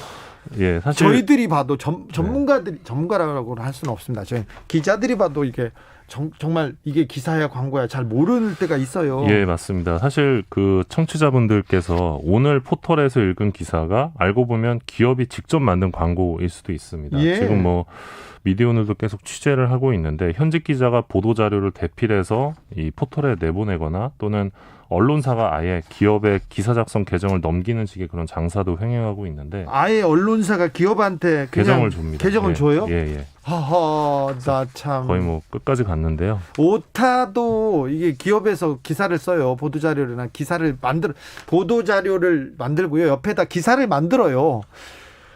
옛날엔 보도자료만 뿌렸는데 지금은 기사도 하나 붙여서 불편하시죠? 힘드시죠? 기자님들. 우리가 아예 기사를 만들어 드릴게요. 기사를 만들어서 줘요. 그런 경우도 있습니다. 지금은 이제 아예 기사형 광고인데 그 기자 바이라인이라고 하죠. 이름까지 붙어가지고 이름도 빌려줍니다. 이름도. 정말 속기가 쉽습니다. 네. 모든 건 이제 소비자들의 기자들에게 피해가 가는 건데 네. 지금 잡지의 경우는 이 기사랑 광고를 제대로 구분해 놓지 않았다가 걸리면 1,000만 원 이하 과태료를 부과하고 있습니다. 아, 잡지요? 예, 그러니까 잡지랑 신문하고 지금 형평성 문제가 발생하는 아니 건데. 신문이 더 엄격해야 되죠, 잡지보다. 그렇죠. 네. 예. 그런데 예, 그래서, 신문은 없어요. 네, 맞습니다. 지금 한국 광고자율심의기구에 따르면 이 광고임을 명시하지 않거나 5인 유도 표현 금지 위반으로 이 경고 주의 권고를 받은 기사형 광고 건수가 2020년에만 2,663건으로 나타났는데요. 네. 그래서 규제 실효성 높이고 독자들의 피해를 최소화하기 위한 법안이 필요했는데 이번에 민주당에서 법안이 나왔습니다. 2,663건이라고 2020년에만 이렇게 말하는데 네, 더 많을 겁니다. 2만 건도 넘을 거려. 2만 건도 3만 건도 찾을 수 있어요. 오늘 지금 가서 한 신문마다 15개씩 20개씩 찾을 수 있습니다. 그런데 신문에 대해서 엄격하게 기사형 광고 처벌하라고 그런 조항이 있었어요. 그런데 이명박 정부에서 이명박 전 대통령이 그냥 없애버렸어요. 그때. 예, 맞습니다. 참여정부 때 이 2천만 원 과태료 조항이 있었습니다. 하지만 2009년에 한나라당이 이 신문방송 겸용을 위해 신문법을 날치기로 개정하는 과정에서 이 처벌 조항을 없애버렸습니다. 종편 만들 때 그때 사라졌어요. 예, 당시 이 개정안을 발의했던 국회의원 12명, 대표 발의가 한성교 의원이었는데 네. 이 12명 중에 8명이 언론인 출신이었고 네. 이 중에 신문기자 출신은 5명이었습니다. 강승규, 이경재, 진성호, 최구식, 홍사덕. 네. 네, 이분이었었는데 최구식 의원. 네. 최구식 의원. 네, 이분 그 비서들이 선관위를 2011년 재보궐선거 때 투표하지 못하라고 선관위를 디도스 공격했던 네. 그분. 네, 그러네요. 그분. 네. 참. 네, 아무튼 그 이번 개정안이 전 되게 의미가 있다고 보는데 여당 의석수 감안하면 충분히 통과가 가능한 언론개혁 법안이 될 수 있다 이렇게 보고 있습니다. 근데 관건은 이 신문업계 반발을 이겨낼 수 있겠느냐 여당 지도부가 그 의지 부분인 것 같은데 네. 앞서 한국신문협회가 2013년에 김세현 새누리당 의원이 이 기사형 광고 과태료 조항을 되살리는 개정안을 낸 바 있는데 당시 신문협회에서 신문산업진흥과 언론의 자율성을 주장하면서 반대한 바 있습니다. 그리고 계속해서 압박을 하겠죠. 네, 그러니까 새누리당 의원이 내든 민주당 의원이 내든 무조건 신문업계는 반대할 것이기 때문에 의지가 좀 필요할 것 같습니다. 언론의 자유, 공정성 이런 거하고 전혀 상관이 없는 문제인데요. 네. 이거는 사실 속이는 거잖아요. 나쁜 거잖아요. 네. 바꿔야죠. 언론이 사실 언론개혁 얘기 나오고 언론이 국민의 기대에 전혀 역할을 못 하고 있는데요. 네. 네, 사실 이런 기사형 광고가 뭐 건강식품, 부동산 이런 쪽에 훨씬 많아가지고 되게 문제가 심각할 수 있습니다. 네, 심각할 수 있습니다. 저희들이 이 문제 계속 다루겠습니다. 다음으로는 어떤 이야기 만나볼까요? 예, 그 미디어오늘 뉴스타파 셜록이 지난해 12월에 이 서울고등검찰청과 서울고등법원에 출입기자 신청했다가 이제 거부를 당했는데요. 예, 그렇죠. 헌법소원 냈죠. 예, 최근에 이 헌법소원 심판 청구를 제기했습니다. 예. 평등권과 언론 결사의 자유가 침해된다는 취지인데요. 네. 아시겠지만 이 법조기자단은 가입 조건이 굉장히 까다롭고 배타적으로 느리는 취재 지원도 많기 때문에 가장 폐쇄적인 기자단으로 꼽히고 있습니다. 그렇습니다. 그리고 서울고법과 서울고검은 이 법조기자단 운영에 관여하고 있는 곳인데요. 네. 청구 언론사 3곳은 이 검찰 법원이 일부 언론만 가입한 임의단체 활동에 기초해 이 청사 출입 여부를 결정하는 건 납득할 수 없다 이렇게 주장을 했고요. 네. 국회 출입제도 사례에 비춰서 이제 국회 같은 경우는 뭐 장기 출입증, 뭐 1일 출입증 이런 식으로 끊어주거든요. 어느 정도 그 자격만 갖추면 다 주죠. 네, 그래서 기자의 출입증을 유형화해서 지금처럼 기본권을 침해하지 않고 덜 제한하는 방법을 채택할 수 있다 이렇게 밝혔습니다. 네. 그리고 검찰, 법원이 출입증 발급을 거부해서 얻는 공익이 무엇인지 불분명하다 이렇게 주장을 했고요. 현재 법조기자단은 기자실에 대한 적법한 배타적 사용권을 갖고 있지 않고 기자실 운영에 대한 권한이 없으므로 이 새로운 기자실 사용 요청을 받거나 결정할 권한이 없다 이렇게 또 청구 언론사들이 밝혔고요. 기자실 사용 요청에 대한 기자단 기자들의 결정도 객관적이거나 공개된 기준에 의하지 않고 이 소속 언론사의 선호에 좌우된다 이렇게 입장을 밝혔습니다. 예. 그 검찰 기자단과 관련해서도 입장을 냈는데 이 여론을 통해 수사 동력을 만들려는 검찰과 이 단독 보도로 경쟁에서 우위에 서고 싶은 언론의 이해관계가 맞아떨어진 것으로 이 과정에서 검찰 입장을 충실히 반영한 편향적 보도가 만들어지고 이 사실을 확인하고 공정 여론을 형성하는 데 기여하는 언론 본래의 기능은 지속적으로 약화돼 왔다 이렇게 밝혔습니다. 네. 아니 단독 보도 경쟁 우위 뭐 얘기하는데 내일 사전 투표 날이니까 투표하러 가죠. 내일 투표하러 가. 그걸 단독으로 얘기하는데 아니 투표하지 않는 날 투표하러 가면 이건 좀 어이구 놀랄 일이다 이렇게 생각할 거예요. 그런데 아무튼 그 헌법소원 결과에 따라 뭐 법조기자단, 뭐 검찰기자단 뭐 해체가 될 수도 있고 큰 변화가 있을 수도 있는데 좀 관심 갖고 지켜봐 주셨으면 검찰이 좋겠습니다.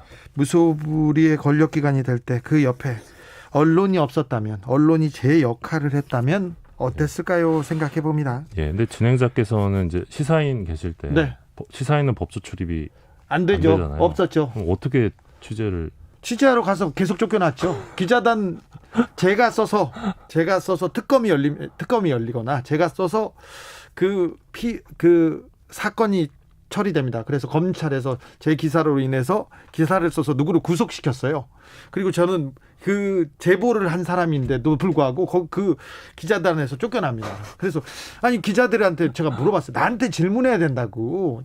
내가 관계인이니까 나한테 질문하면 된다. 이렇게 쫓겨납니다. 제가 피의자로 끌려가고 제 사건을 다루는 기자들이 왔을 때도 기자실에서 검사가 브리핑하는 건 저는 못 들어요. 기자는 못 듣습니다. 그런 일이 많았어요. 대단한 나라입니다. 네. 기자들의 수다 미디어 오늘 대단한 기자들이에요. 대단한 기자들이. 대단한 언론입니다. 언론 개혁으로 갈 길은 뭡니다. 기자들의 수다 미디어 오늘 정철훈 기자 함께했습니다. 감사합니다. 고맙습니다. 6025님께서 초등학교 선생님 이야기 들으니까 언론이 어떤 역할을 했길래 백신 맞는데 애국 발언이 나오는지 신뢰 높은 한국 방역 언론이 싹 깎아버린 것 같아 씁쓸하네요. 그렇습니다. 국민들이 이렇게 고생하고 의료진들이 이렇게 고생해서 한국 방역이 얼마나 큰 성과를 냈습니까? 그런데 언론이 싹 깎아먹고 있다는 거 다시 한번 가슴 아프게 생각합니다. 오늘도 수고하고 지친 자들이여 여기로 오라. 이곳은 주기자의 시사 맛집 주토피아 주진우 라이브.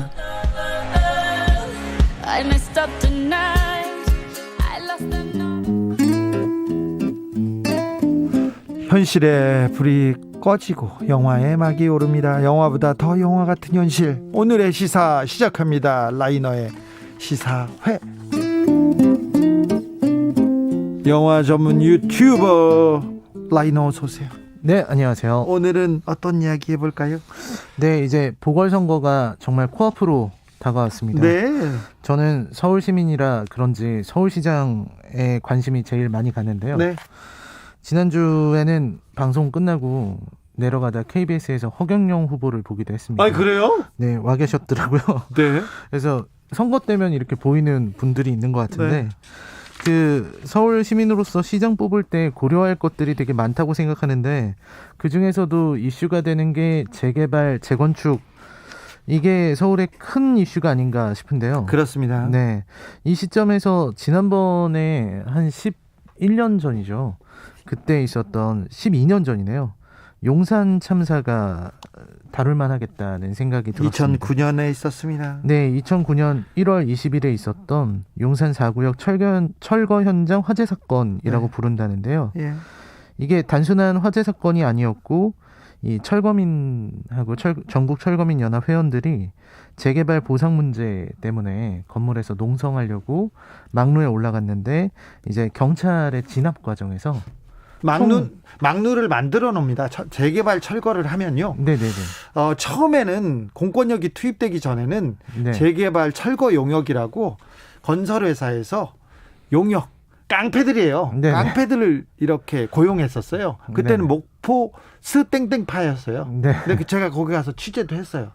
그래서 폭력 행위가 있습니다. 근데 왜 막루를 만들어 놓냐면은 그 철거 영역이 치고 들어오면 피하려고 거기 가서 새총도 쏘고 거기 가서 못 들어오게 그래서 그 화염병 만들고 그렇습니다. 그러면 안 되죠. 그것도 폭력 행위인데 일단 철거 용역, 철거 깡패들한테 몸을 피하려고 막루로 도망가는 겁니다. 처음에. 네네.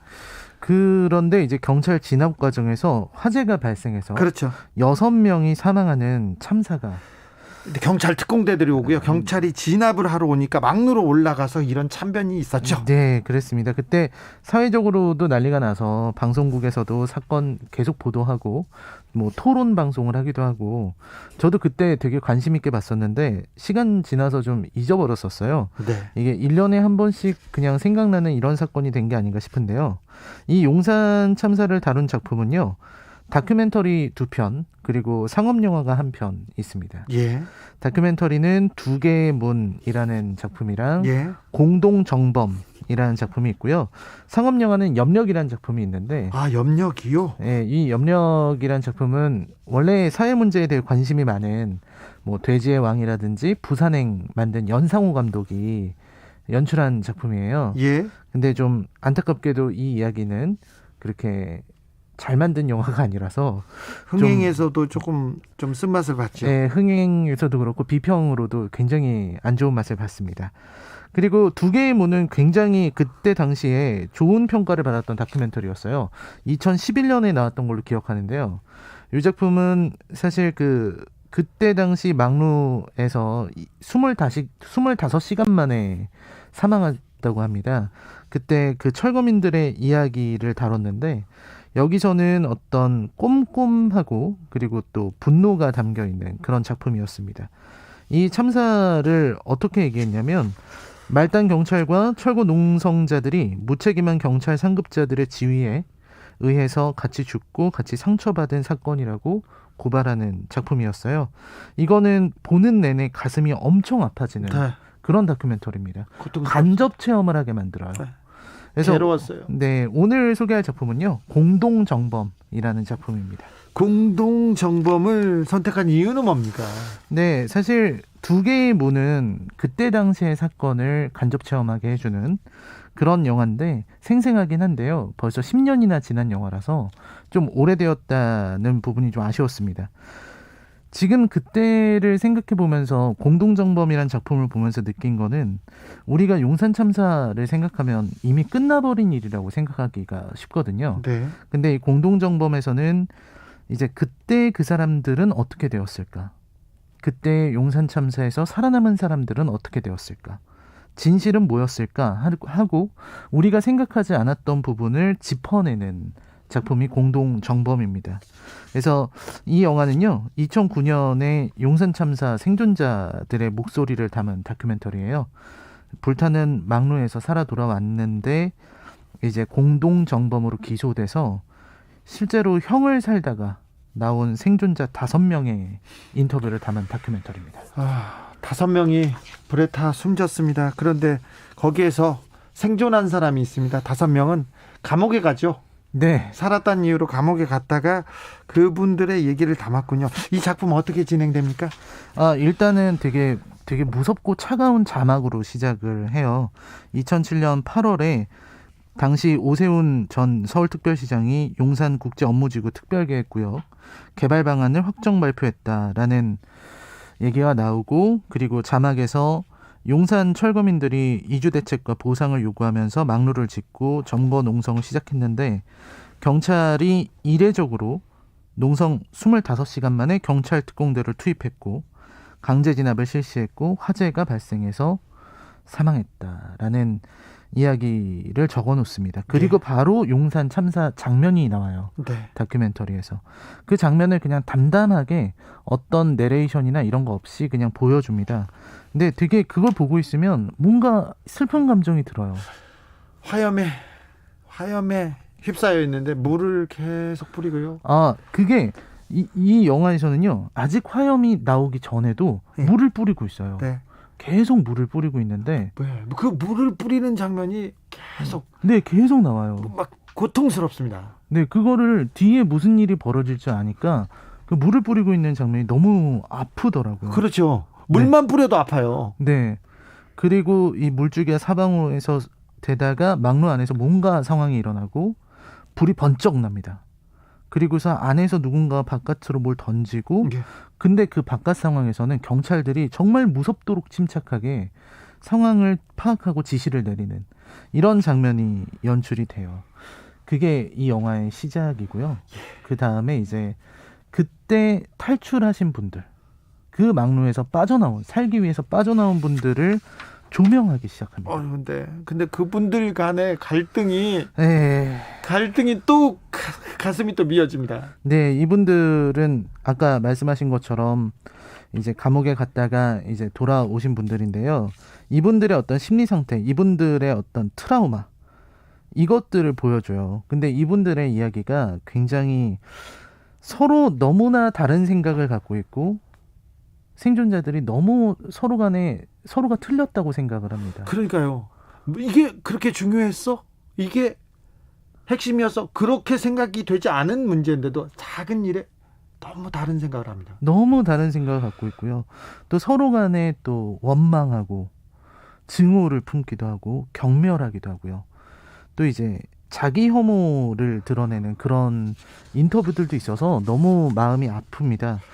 살아남은 자의 아픔이 고스란히 드러납니다. 네, 뭐 서로 이제 정말 서로 기억도 다 다르고요.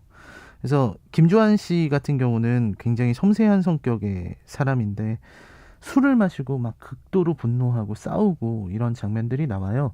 그리고 이분들이 또 모여서 하는 얘기도 만나서 술 마시면서 풀자고 생각하는 사람도 있고 그게 아니다. 우리가 계속해서 이런 진실을 밝히기 위한 운동을 해야 된다라고 하시는 분들도 있고 서로 생각이 너무 다른 거죠. 아니 막루에서 너무 지옥 같은 곳 아닙니까? 사람이 죽었고 그런데 누가 먼저 나갔네. 그걸 가지고 네. 그 당시 용산 4구역 철거민 대책위원장이었던 이충현 씨 얘긴데요. 다큐멘터리에서 자기가 막루에서 가장 먼저 뛰쳐나왔다고 그게 너무 후회된다고 얘기를 해요. 예. 근데 사실 뛰쳐나왔다고 그걸로 평생 멍해가 돼서 지금 살고 그러니까요. 근데 사실 그 상황에서 이렇게 불이 나고 있는데 누군들 살고 싶지 않겠습니까? 네. 저 같아도 제일 먼저 뛰쳐나왔을 것 같은데. 예. 그런데 뛰쳐나와야죠. 보통 사람들은 그렇게 생각할 텐데 그분들 안에서는 또 그렇죠. 그래서 그런 어떤 자책감을 느끼고 있으면서 또 이제 유가족의 슬픔 이런 걸 막 느끼면서 정신적인 괴로움을 호소하고요. 그리고 이제 김창수 씨 같은 경우는 아직 어린 딸이 아빠가 감옥 갔다 왔으니까 아빠는 범죄자야? 이렇게 물어보는 거를 듣게 돼요. 예. 그런 현실에서 살아가는 분도 있고요. 그리고 이제 지석준 씨 같은 경우는 참사 당시에 내가 기억하고 있는 게 정확하지 않다는 사실이 못 견디게 스스로를 괴롭게 만들기도 했습니다. 네. 그래서 이 영화를 보다 보면은 너무 불편해요. 네. 그러니까 괴롭죠. 우리들이 불편해하고 괴로워하는 지점을 콕콕 찍어서 보여줍니다. 그래서 괴로워요. 네, 너무 괴롭고요. 그리고 이게 쉽게 떠먹어주면 좋을 텐데 떠먹여주지 않는 영화라는 생각이 들었어요. 예. 우리가 이 다큐멘터리를 보면서 누구에게 분노해야 되는지 혹은 누구의 잘못인지 누구를 탓해야 하는지 이런 것들을 전혀 얘기하지 않고요. 네. 그냥 참사 피해자들의 이야기를 되게 담담하게 그리고 또 참사 피해자들이 마냥 선량하지 않다. 이렇게 뭐 선량하고 이런 거랑 상관없이 이 사람들은 그냥 살아가고 있는 것뿐이다. 이런 걸 좀 보여주는 게 굉장히 인상적이었습니다. 네. 그래서 저는 이거 보면서 현재 진행형이라는 사실을 되게 크게 느꼈어요. 예. 왜냐하면 이게 이 사람들이 이렇게 하는 모습을 보면서 이게 끝난 일이 아니구나. 네. 아직 끝난 게 아니고 시간이 많이 흘렀지만 아직 우리 공동체가 풀지 못했던 그런 숙제로 남아있는 게 이 공동정범의 이야기구나. 아직도 용산의 이 일은 끝나지 않았다라는 생각이 들었습니다. 네. 잘 들었습니다. 네. 제주 감귤님께서 과격한 시위에 맞는 공권력 투입이지 이런 댓글 주셨습니다. 공동정범 이 영화를 라이너가 그래서 추천하는 것 같습니다. 이게 가감 없이 그렇죠. 네, 용산 참사의 모습을 이렇게 한번 보시라고 합니다. 같이 죽고 같이 상처받는 사건 같이 죽고 같이 상처받은 사건이라고 라이너가 이 영화에 대해서 정리했죠. 네. 시사회 오늘은 용산 참사를 다룬 다큐멘터리 공동정범이었습니다. 라이너 오늘도 감사했습니다. 네, 고맙습니다.